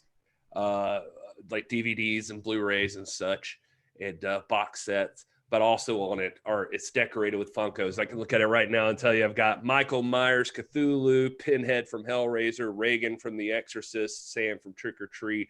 I got Psycho, House of a Thousand Corpses. I've got Elvira. I've got Jack from The Shining. I've got the Stay Puft Marshmallow Man. I threw him in there because why not? I got Pennywise, new and old. I got Jason. I got Leatherface. I got Freddy. I got Predator and Alien. Carrie. The Gremlins. I got Ash from The Evil Dead. I got The Crow. I got Hannibal Lecter. Chucky. The little doll from Saw. So I mean, I went crazy. And like the wife's like, you guys, what is up with all these Funkos? And I'm like, man, I know. I want to sell like half of them. I signed up for like the Marvel box set that they were doing for a while, where they would like a subscription box. They would send them out to you. And so I have some up there that I know are worth some bucks now. And I just need to sell them. I just need to get rid of all of them and put it towards stuff I care about. Because some of them are just sitting in a shelf in my closet right now, just not doing anything at all. I've got a lot of baseball ones that are up in my attic that I just like, you know, I've gotten them to get them autographed, and then I really kind of got disenchanted with that hobby because I was tired of seeing grown men push kids out of the way to get autographs. And then baseball player, I love baseball, but there are baseball players that'll make you call them sir, and I'm like, oh, hold on, dude, I'm a freaking military veteran. I'm not calling a boy who plays a kid's game sir, you know. So I just got disenchanted with the whole hobby. And none of my Braves ever did that, but I've got like Acuna and Freddie Freeman and stuff like that. But the coolest, I've got like Bernie Sanders, Hillary, and Donald Trump. The Donald Trump one's actually autographed, and I've got like Jimmy Carter, which is pretty cool. But my favorite is I've got David from the Lost Boys. He's cool, and he's got like the box of noodles, you know, in there. Oh yeah. It's pretty cool. But I don't have many of them. I do have Bernie. I did not get Trump nor Hillary. I you know, say what you will. But I do have. I see James Lawrence talking about he'd love a 12th Doctor. I have the 12th Doctor. I think I have the 12th Doctor. I think I have like every Doctor they did almost. I also, biggest spend I made was because I went huge on the horror ones, and it's the only ones that my wife allows in the living room. I bought the Universal monsters because they put those out for like a limited amount of time. So I got those like Dracula, Frankenstein, Bride of Frankenstein, Creature from the Black Lagoon, all of those after their run ended, and it cost like $100 to get the set. They really are cool, man. They really are cool, but it's one of those things where like, you know, you gotta, if you're gonna decorate with them, you gotta find a couple of pieces, and then the rest of you can easily get swamped by Funkos, man. And just next thing you know, everything is Funkos. Oh, it's insane, man. And if you were into something like The Walking Dead, my God, there were like hundreds of those. Like, it's ridiculous. And they're always special editions. I used to go to a comic shop. And so, James Lawrence, you'll appreciate this in the chat. Oh, wait, before we get there, I guess we should wrap this part up. Let's wrap this toy discussion up, and then that'll be it for the podcast version. We'll stick around a little bit for the live chat and everything. Thank you, everybody, for listening. If you're listening, make sure you hit subscribe. in the YouTube chat if you haven't already, and then also give us a rating, like 5 stars or whatever. Will, you want to tell people where they can find you real quick online?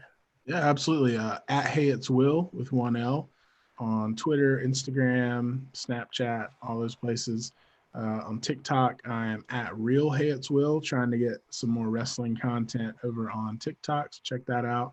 And then I do a daily show on this channel, just covering some wrestling culture news and things like that. Currently, we're doing a series called NWA Fam Stories. It's been a lot of fun. I hope you guys have enjoyed that, but just spotlighting a different story every day from one of you guys, the listeners and viewers, of why you love the NWA. So if you want to take part in that, go check out one of those episodes for details. Absolutely. And Stinson, where can folks find you on the internet? I'm on Twitter at rstinson4. You can find me on Instagram. I'm not as active on Instagram. I'm trying to get better on that, but rdstinson4. And then we upload our content to this channel. Normally on Fridays, you'll get an episode of Piper's Notes. I think last week it was Sour Nara, a really fun episode. And then this Friday, we've got J Cal, friend of ours over there at Alliance Blog, who's going to be our special guest. And he's, again, just a great resource and truly patriarch in the field of wrestling podcasting, especially in NWA. So I do some other things. My wife and I do some things called Stinson Vision, and it's not always directly wrestling related, but we try to tie it in. And then I've got, of course, my show with my youngest daughter Petra that we call Table Talk, and it's more just daddy lessons, that kind of thing. But they're a lot of fun. We're just a normal family who happens to like wrestling. The only difference between my family and yours is that we have the first Nick Aldis action figure. That's the only difference. Oh my God! But we love you guys, man. We love the hashtag NWA fam, man. Nothing but love. We appreciate your support and you guys hanging out with us in the chat. We love doing this. Again, we don't make a lot of money doing this. I mean, anything we make, I guess, is off of t-shirt sales right now, and we're not monetized. So this is purely a labor of love, and we're just trying to elevate the greatest wrestling brand, greatest wrestling entity of all time, the National Wrestling Alliance. So thank you guys for being part of the NWA, hashtag NWA fam. And if you're in the live chat, we're going to stick around with you for just a few more minutes and hang out and actually have some more breaking news from the NWA I can throw out there. But we're going to save that just to discuss with the live chat. If you want that kind of action, you're going to have to be here live. If you're listening to the podcast, we definitely appreciate you. And I know you're out there, and I promise you we haven't forgotten you. I know you've been just getting a steady stream of live shows. I'm working on that. I swear to God. Gonna fix that for you. But I am at This Is Gary Horde. If you're listening to the podcast, let me know you're out there. I know I see the listens, but you guys, I want to hear from you. What do you want to see? What do you want to hear? I guess what keeps you going? I know some of you can't make it to every live show, so we still love you, and you're as big a part of this as anybody. So thank you so much. And the show is at the NWA Pod on all of the social media things. Again, thank you so much for listening, and enjoy your gravy cake. That's right. And before you hit that, I this week I think Will's going to teach me how to get on the Tic Tac. Oh boy! All right, bye everybody. Okay, so live chat, we're here with you. We're still talking. If you were here in the live chat, thank you so much for hanging out with us. Here is the latest that I've seen. I just checked in on it right before. And are you ready? Here it is. It's not much, but it's something. Boom. CNWA, your champion is no coward. And so Eddie Kingston has replied to that. So there is some interaction. Something's happening here. Nobody knows what, but I love this. I love that there's some activity going on. And so this makes me feel like something's building. We're going to see Nick Aldis and Eddie Kingston sooner than later. It feels like, right? Hey, it could just be some fun Sunday night Twitter beef that never materializes, or it could turn into a big feud. Who knows? Nah, the champ's way too deliberate. This will materialize. If it was anybody else, Rob would have his doubts, but not with Nick Aldis. My God. I mean, This is a guy who's got a custom suit line and now an action figure. And anytime he puts something out on social media, it's meaningful. And same thing about Eddie Kingston. He doesn't tweet flippantly just to do it. I mean, the things that he says are always filled with meaning and intent. And so I feel like this is not just, what is it, Sunday night? It's not just Sunday night meanderings. We're seeing something develop here right before our eyes, and it's really cool. So yeah, I'm excited to see what it is.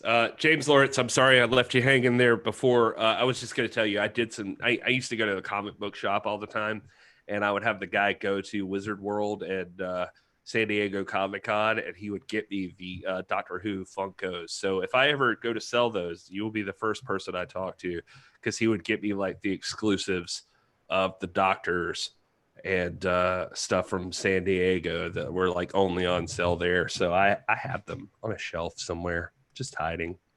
What I really want, Doctor Who is what you're talking about, right? When you say the Doctors. Yeah. I don't know anything about Doctor Who, so I was just trying to.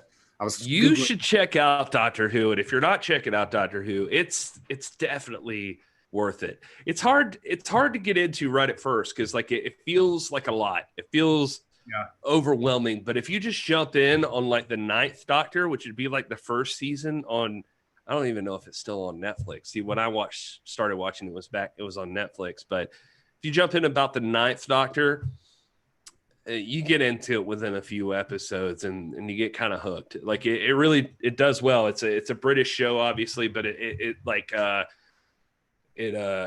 I don't know, something about it's really, really good. Once it gets its footing in the modern era of that, it's one of those shows. It's like the NWA. It's been around since forever ago. And it's just, as different actors had to fill the role of the Doctor, they made up the storyline that the Doctor, when this one body dies, he regenerates into a new guy. And so it's kind of fun. So as they change who the Doctor is and stuff, so now it's like a big thing of like, here's the 9th Doctor, here's the 11th Doctor, here's the 4th Doctor, and stuff like that. Cool, my son attends Norwich University up in Vermont. He's studying network security. He wants to be an independent contractor for the Army, but he always gives me good. He's such a good kid, man. He's a full-grown man now. I can't believe it. He's my oldest, but he's a big Doctor Who fan, and he's been telling. It's like Mad Men. I've been wanting to watch Mad Men too. There's so many other things. It's like, it's one of those things where I feel like I'm missing out. I hear these references that I know I'm missing. It's kind of like when we always give Will a hard time about Star Wars. It's just one of those things where I feel like to be fully culturally relevant and fluent in a lot of conversation, I just need to just go and watch it. So I intend to. It's just one of the things that, man, it's like there's so much stuff out there. How do I prioritize? And crazy. Yeah. I mean, Front Row's throwing it in there. 2005, Christopher Eccleston and Billy Piper are great together. Yeah, Doctor always has a companion. Somebody who tags along with him. So that's the one to start with, Christopher Eccleston. He was like a British movie star at the time. He'd been in some stuff in America, but he started the kind of reboot of Doctor Who in like a mini series, and then it just kind of caught on, and then it started it back up. But a lot of people watched the 4th Doctor, which was Tom Baker. He's the one I remember. He had a huge scarf that he always wore, and a hat, and a trench coat. And he was back in like the 80s, I want to say, or something like that. But I remember seeing him on like Georgia Public Television all the time when it would pop on. And I never really cared about it back then. But it's one of those things that's weird. Like once you get into it, then like every actor who played every Doctor, and what each Doctor looked like.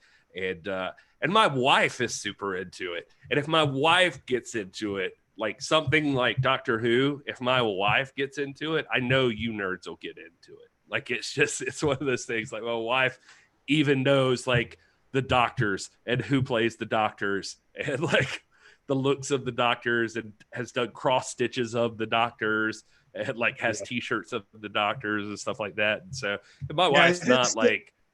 Is it still continuing? Is it still active as a show, or has it been completed as a? Yes. It is still going on right now. Now, admittedly, I've been out of it for like the last several months, so I don't know where it's at exactly right now, if it started back up or something. But they just finally went into their first time of like a female doctor and stuff like that. So it's kind of interesting. But I'm with you, front row. David Tennant is my favorite doctor as well. And Jack Harkness is also one of my favorite characters on TV. And he did a show, and you tell me what show that is because it just slipped my mind. But he did a show, and that show was amazing. We're not going to spend all day talking about the doctors, though. I'm sorry. I can see Will slowly just giving less and less of a shit. And, no, hey, I'm talking about WWE. I fully intend to watch it at some point too. So this is good guidance for me. But I was kind of on the fence until you said that Jennifer liked it. So now that I know that Jennifer vouches for it, it's good. I'm good with it. Well, I don't know how to take that, but yeah, Jennifer does not take sci-fi lightly. Like, it takes a lot. Like, she could not give less of a shit about most sci-fi. It's so like Doctor Who caught her though. Like, she loves Doctor Who. Anyway, but what else do you guys want to talk about?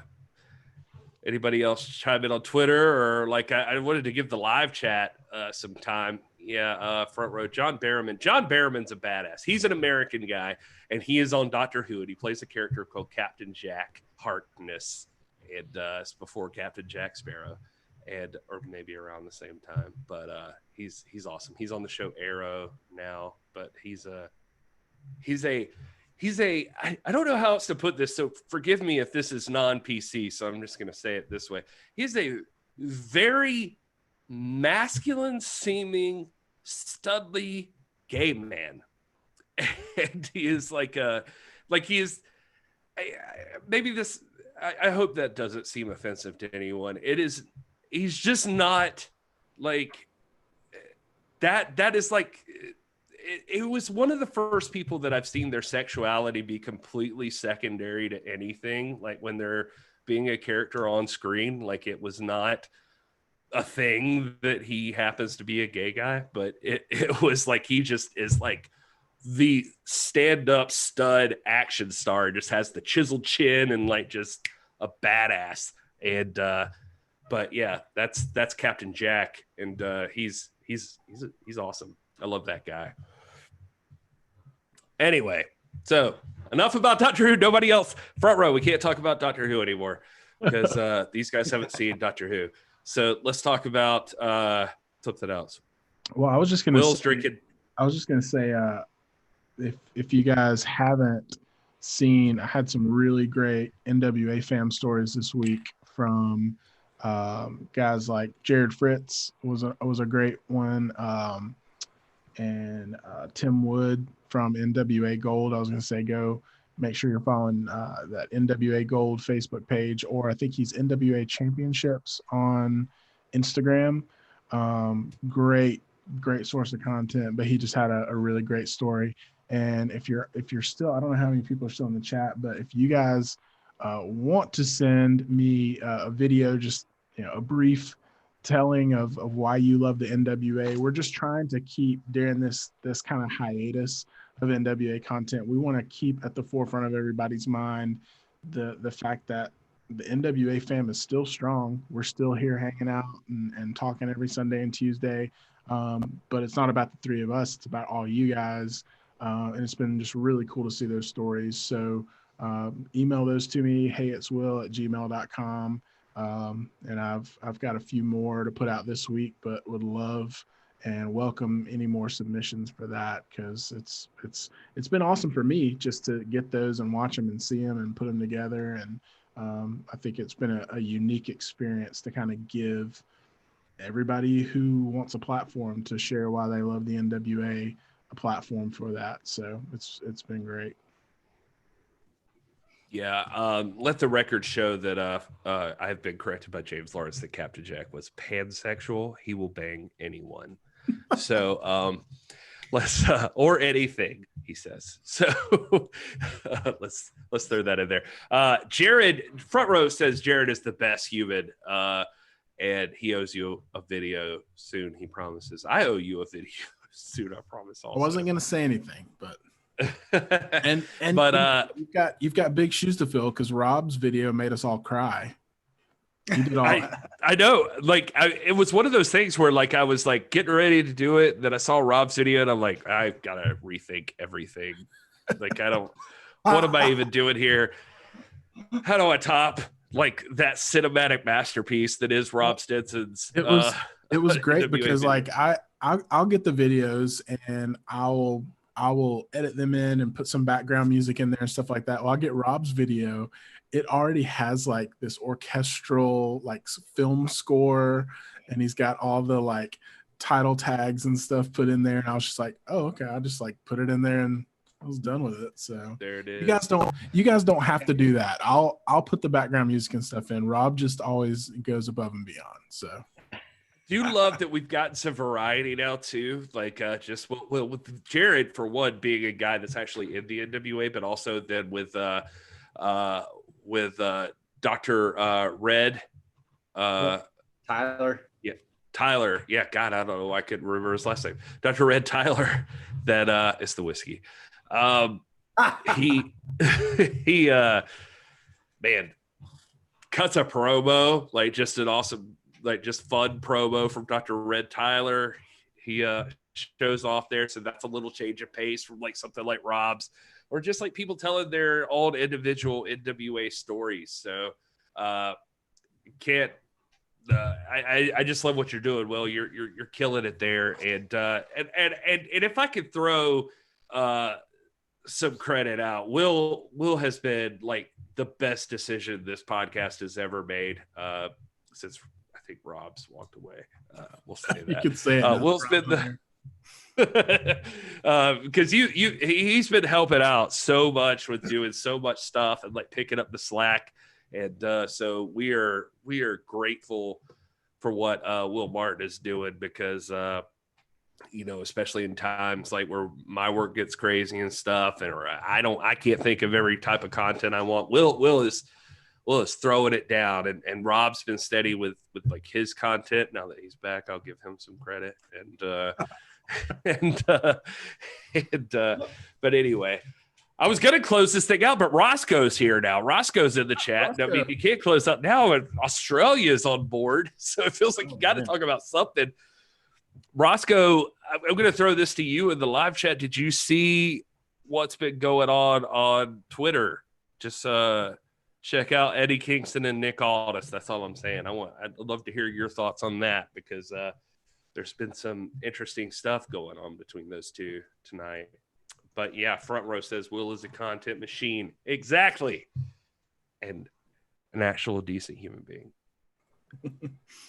Thank you. I appreciate it. He's all right.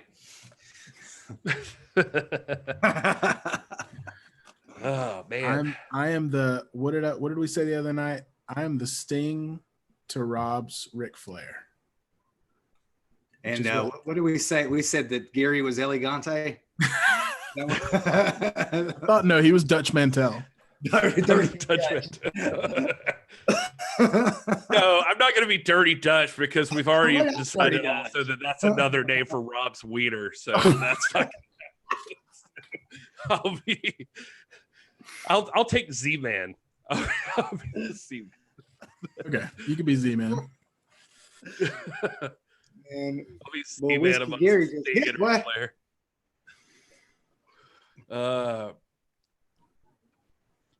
Roscoe says, I saw Kingston confronting Cody and Aldis. I don't know about Cody, but Kingston is a badass. I can't see him as a single star. Man, I don't know with those promos, man. It's hard not to see him as a star. Now, I could see the argument for champion material. I think that's an interesting thing. But like James Lawrence said previously, feels like a Rocky story. So maybe there's that part of it too. WWE front row says, I'm RoboCop. I forgot about that. Oh yeah, RoboCop. That's right. That works. That works. J-Cal. Yeah, J-Cal has joined us. Z-Man. What's the difference between Z-Man and Paul Roma? That's a good question. Rob? Paul Roma was in the Four Horsemen. Right. Yeah, And, so Z-Man tagged with Rick Martel for a while. for what that's worth. Yeah, they. Hey man, I always liked Rick Martel. One of my favorite matches that I had as a kid was on a VHS tape, and it was like WWF World Tour, and it was and one of the matches in there was like Rick Martel versus Bret the Hitman Hart, and I freaking loved that match. Like I loved that match. Like I watched it. I must have watched that thing 100 times, and it ended great. Like it ended not with the sharpshooter, but like Bret Hart. I forget what movie hits, but he lays on him and does the like looks at the camera and it's just like 1, 2, 3, like on the ref count, and it was just like, oh my god, that Rick Martel had a great body of work in the AWA when he was champion. He had that classics match with Jumbo Sruda to win the belt, and then he had a good run. Of course, he also had a TV title run late in his career. I think if he hadn't had injuries, he probably would have gone. But I always viewed Rick Martel as somebody. He had a great series of matches with Flair, that went to like best 2 out of 3 that ended in draws and all that kind of stuff. I think there's a story about the inmate belt being the inspiration behind the big gold belt, which some of you might like, some of you don't like, but it just being such a big belt, But I love Rick Martel. I've always enjoyed him, but I always like Tom Zink too. So I always, when J. Cal asks a question, it's usually a very intelligent question. So I'm trying to figure out where he was going with the difference between Zink and Paul Roma question. Well, all I'll tell you with the whiskey involved is that Martel was also the model, Rick Martel, and he was in WrestleMania 7, which, as you know, is my most seen WrestleMania, as I've talked about on a previous live show. He's in the blindfold match with Jake the Snake Roberts, and prior to that match, Jake the Snake Roberts cuts this promo: "The blind leading the blind. Even a fool knows that a man only has 5 senses, but a snake, he has 6. We always do it better in the dark." And that's the Jake the Snake promo. Listen, I want to vote that we start every episode off from now on with Gary mimicking a famous historic promo. I think that's a great way to start these shows. Maybe you might be right. Maybe we should do that with no context. Don't tell who it is. Just cut the promo. And then, hello, beautiful people. You do your little shtick. Yeah, that'll be good. I think it'll be easy to tell when I cut the Ultimate Warrior promo. I don't know. A lot of talk. Front row, I says I'm freaking about right now. I'm sorry. But a lot of talk in there about Kingston and Aldis. Front row says Kingston is authentic, which is very NWA. James Lawrence says Rocky was a nobody who took the champ to the distance when he stood no chance. They play that angle. It'll be money. Scooby says Eddie just needs to challenge. Elevates all involved. I'm sure Strictly Business will get involved, so Eddie will bring back up as well. Roscoe says, but is he champion? Lawrence says, yes, but not long term. Front row says he's not beating Aldis, but the feud could be great, especially in the current environment. Rob, I think that I think again, obviously Kingston is someone who's capable of winning a championship. I became acquainted with him when he was a tag team wrestler as part of the Wild Cards back in Chikara Pro. He works well with Homicide. I think he's way too emotional to beat Aldis. I don't think he's as good as Aldis. Like we said earlier, anybody on any given day can win a match when you're competing at this level. So he certainly deserves to be in a match with Aldis. And if the stars were aligned and everything went his way, he could pit. I just don't see him being the champ. I don't see anybody beating Aldis. I mean, to me, it'd be one of the things I love about the NWA is it's so believable. And right now, just being as objective as I can try to be, you know, and I grew into a Nick Aldis fan, not because I just woke up one day or just like I've always been a Nick Aldis fan. I grew into a fan of his because I appreciated his body of work as a world champion. And he's convinced me that he's the best in the world of any promotion. And I just don't see anybody that's comparable to him that's doing anything as well as him. That's why I'm such a big Nick Aldis fan. I really believe him. And so I don't see Eddie. I see some great matches, a great feud brewing there, a great series of matches. And maybe at some point down the road, there might, you know, Eddie Kingston might have a transitional run as champion. I don't know, but I just, he doesn't strike me as a world champion. And he's certainly not better than Aldis is. Yeah, James Lawrence says he loses first match by dirty means, second time draw, third match he wins the belt, holds it a month like Cody. Aldis wins, and they move on to Eli Drake. So there's an idea too. You know, the tough part, man, is like I think that Aldis has put such a stigma on the belt, and I feel like the word stigma makes it sound like dirty. I don't mean that. I just mean like looking at Aldis as the champion, like.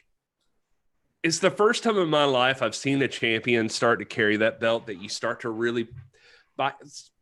Okay, so for me, for context, like I grew up wanting to see Bret Hart win the world title, and Bret Hart won the world title. And Bret Hart just looked like Bret Hart and dressed like Bret Hart. And then it was like Shawn Michaels, and then it was Stone Cold and people like that. It wasn't until like the Triple H time that you started hearing the stories about Ric Flair.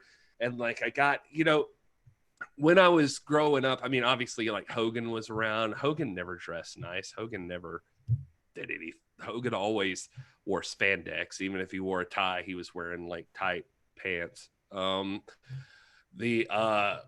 guess Aldis just like carrying the 10 pounds of gold. There is something about that dude in a suit, like looking dapper, like carrying that belt. Like you cannot, like it takes a man's man who is dressed to the nines, like just looking like a champion. And so when you see a guy like Eddie Kingston, and I mean, look at me right now. I could throw on a tie, but I'm not dressed super nice or anything. I'm just saying it's hard to imagine like somebody like taking that title that doesn't look like that. But like we just watched Great American Bash, and we're going to talk about Great American Bash 90 on Tuesday.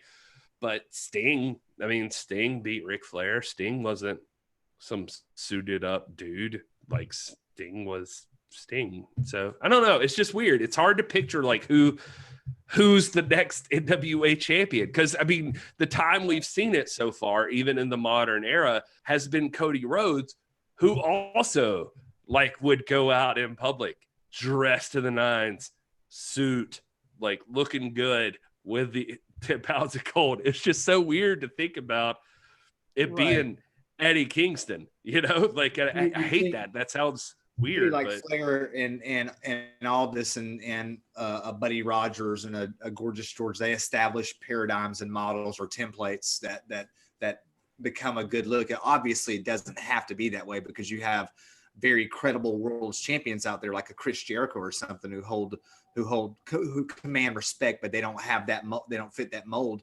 But I think the thing with Nick Aldis is like, this is a man who's got universal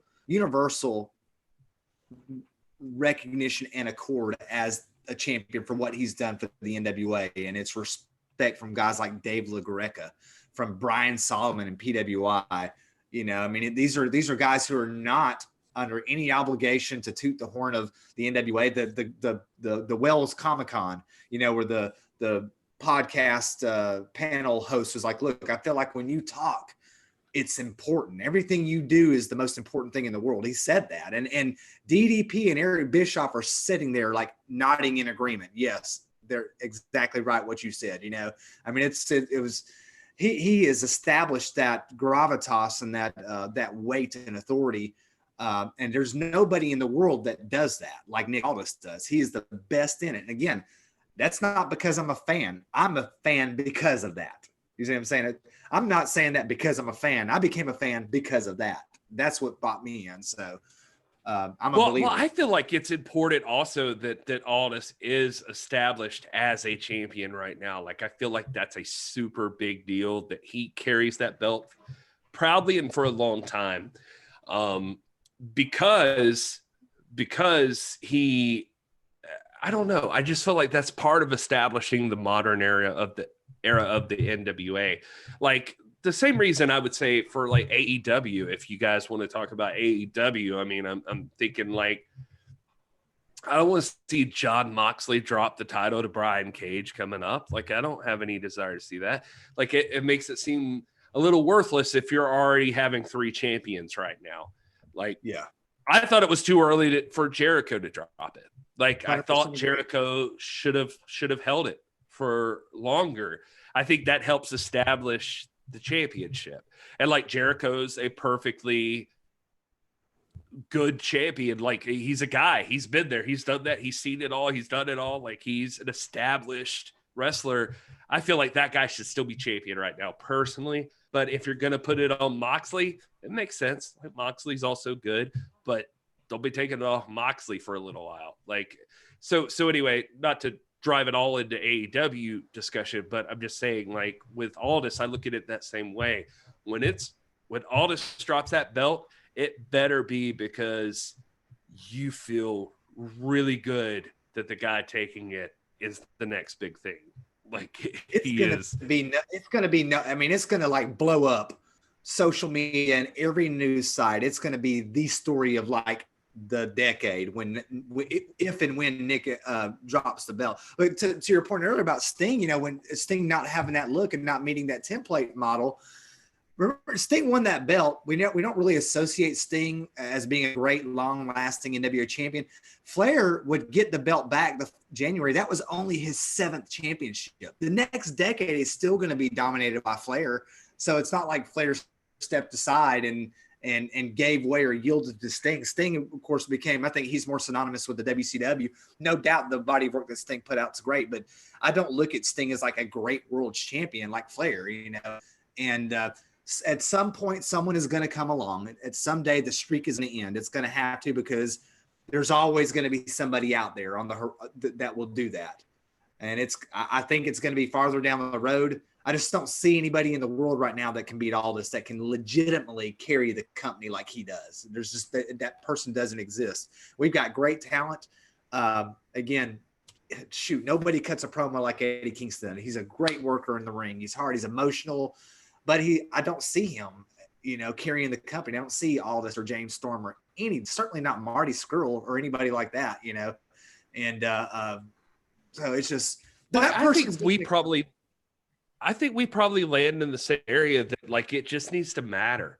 Like, when it happens. When it was Cody, that was a big deal, and it mattered. It needed to be Cody. Like, I mean, Aldis even in I can't remember if it was Watts Calls it Aldis or if it was in that What Culture interview where he talks about, like, there was a discussion between the two of them prior to that match about who wins the match. Like, they walked into that thing like, we know what needs to happen. Like, this is it. Like, they both just knew. It was just like working out the details of how they got there once they were in the arena that night. It was just like they knew that was important. And so Cody holding that belt, it meant something. It elevated the NWA, and you can go back and look at that video. We talked all about this, but Cody was a big deal having that title. The next person that wins it, it has to be because there's a change, because it means the next step, the next phase in the NWA's evolution in the modern era. It can't just be like anybody just picks up the belt. It has to be somebody super special. Here's what we're not, remembering too, is the fact that a lot of times these guys and their credibility, they're built within the feud. So we're looking at it from a pre-pandemic where Eddie Kingston was and where Nick Aldis was. If wrestling were to start back up tomorrow and they were to start building this feud, right now we just have a Twitter exchange. Who's to say what we'd be saying after a couple of months of Eddie Kingston and Nick Aldis building, I mean, it might be a totally different tune. We might be like, wow, he really is, Kingston really is like championship caliber. Because, you know, that's where the credibility of those contenders is built during that feud, not outside of that feud typically. So, you know, we're coming at it from not really a lot of context when it comes to this particular feud. We're just speculating. So who knows what would happen. And that's why I say, like, just the promos alone would hook me. The idea of that hooks me in, because I would want to see, you know, I've got my preconceived notions now of Eddie Kingston and my preconceived notions of Nick Aldis from what we've seen thus far. But who's to say what we'd be saying after a month or 2 months of promos and, you know, Kingston going up against the rest of Strictly Business or something like, you know, these little preliminary matches. And I mean, you know, by the time that match actually comes to fruition, we might totally be singing a different tune, you know? Mm-hmm. That's an excellent point. I mean, could Kingston cut the promos that make you think that he's so I'm seeing in the chat, like, people talking about James Storm or Eli Drake. And my question always, every single time, is going to be like, is Eli Drake, not to like call him out or anything, but it's like Eli Drake, the guy that you could see he would take the NWA to another level that Nick Aldis is not doing. And if he can't, then what's the point, right? But I mean, you make an excellent point. Like, I mean, maybe if you put them in the position, maybe if you shine the spotlight on them, can Eddie Kingston be the guy whose promos that we constantly talk about are fire every single time you turn that dude loose? He's money. Could he be the guy that, like, if you put him in the title picture, could he be the man who's saying the right words and doing the right things that make you think, like, okay, this guy's going to take this company and this title to a whole nother level? Like, he's going to be the guy that entices folks like Cody Rhodes and Kenny Omega and whoever else out there to, like, want to be a part of that. Like, could Eddie Kingston be that dude? Like, or does him becoming champion take Nick Aldis to the next level when he's chasing the rematch or trying to get the title back? You know, those transitional champions.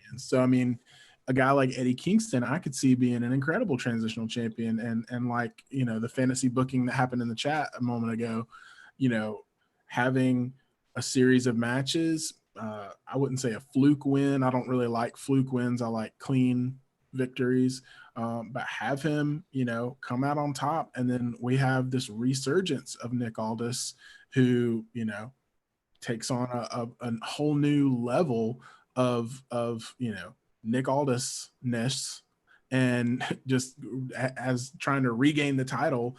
That is what elevates the NWA to the next level. Well, so, you guys are no, Will, you're 100% right. I'm sorry to cut you off. No, I mean, you are piling on me with the rest of the chat room right now. Like, so credit where it is due. I am sorry, but yeah, like Jay Cal in the chat is saying, you're asking too much from a champion.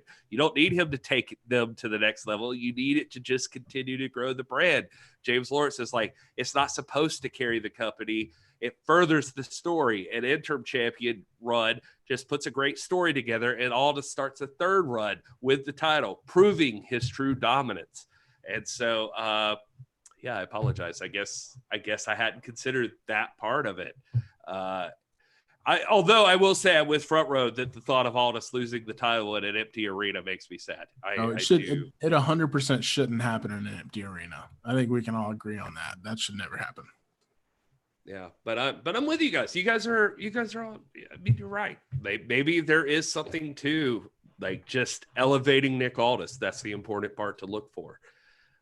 So anyway, if you guys have anything important to throw in, now's the time to do it, because we're gonna wrap this thing up. That's heyitswill.daily. I think you can find him if you just type that into your Google browser. Yeah, heyitswill.daily. But no, it's at heyitswill, at rstinson4. The other three R Stinsons are pretty great too. If I have You follow I'll all. say so. Gary's moving into the lean there. He's in the lean. Oh man. I love the. Oh. I just want to say I love reading the debate in the chat you have right now. You've got probably the most intelligent NWA fans in the world right now on this chat between Roscoe and WWE front row James Lawrence, obviously J Cal, and then the guys that have been in there beforehand. And there's room for disagreement. Yeah, and then there's Gary. no, Gary, obviously. Man, I'm seeing a lot of momentum there from Eli, and I do think Eli's got a lot of charisma. I was a doubter. I never really felt him in Impact with the whole, let me talk to you, dummy. I never liked that. And then when we saw him in the studio, though, I quickly changed my tune. I was like, wait a second, this guy is really, really, really, really got some charisma, and he just is a big guy. He looks great, and he's a great worker. But I don't see him doing anything for the company that Nick Aldis doesn't do, furthering the brand or anything. I don't find him better than Nick Aldis, and he just doesn't feel like a champion to me. That's just my opinion. I mean, obviously, my opinion is nothing compared to somebody like Jay Callis and all that kind of stuff. But to me, it just feels like Eli needs to rein in his mouth a little bit. He says some things. He's a little loose with what he says, and in a mature way, like watching the Eli Drake shows and the little potty humor, and it doesn't strike me as having the composure and the framework to be a champion. Now, I think he can be. I mean, you guys have heard me say that a dozen times. I think if there was somebody on the horizon that I thought could be the one, I always felt it would be Eli, but I feel like he's got a lot of maturing to do before he's at that point. But he doesn't have to be a great champion. He can be a transitional champion. There are lots of champions in the history of the NWA that have not met that template, so who's to say it can't be Eli? Anyway, I didn't want to get us, but I know you're trying to wrap us up here, but.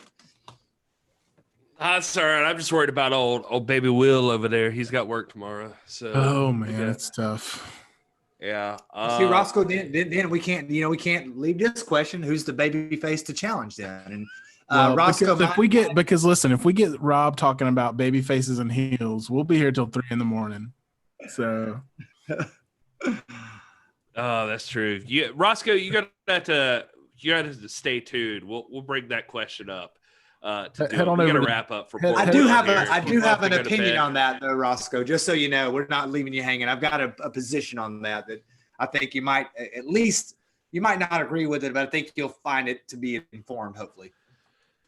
Yeah, I agree. And speaking of which, if you're watching this later, if you're listening to this or whatever the case may be, these people that we're talking about just being super smart, they have their own stuff going on. You got to check out the Alliance blog. And you've also, they do a pre-show 5:05 on Tuesdays with J Cal. You got to check that out. And you also have to hit the 10 Pounds of Gold National Wrestling Alliance fan club. That's what I'm trying to get out on Facebook. 10 Pounds of Gold National Wrestling Alliance fan club. That's run by James Lawrence. He started that group, and it is phenomenal. And it is arguably the best NWA fan group on Facebook. You got to do that. I started one back in the day, and then I saw that one, and I was just like, screw it. There's already a better one. So we'll just stick with that one. And they're good to us. They let us post it there and everything. So we got no problems with those guys. James Lawrence has the best NWA fan group there.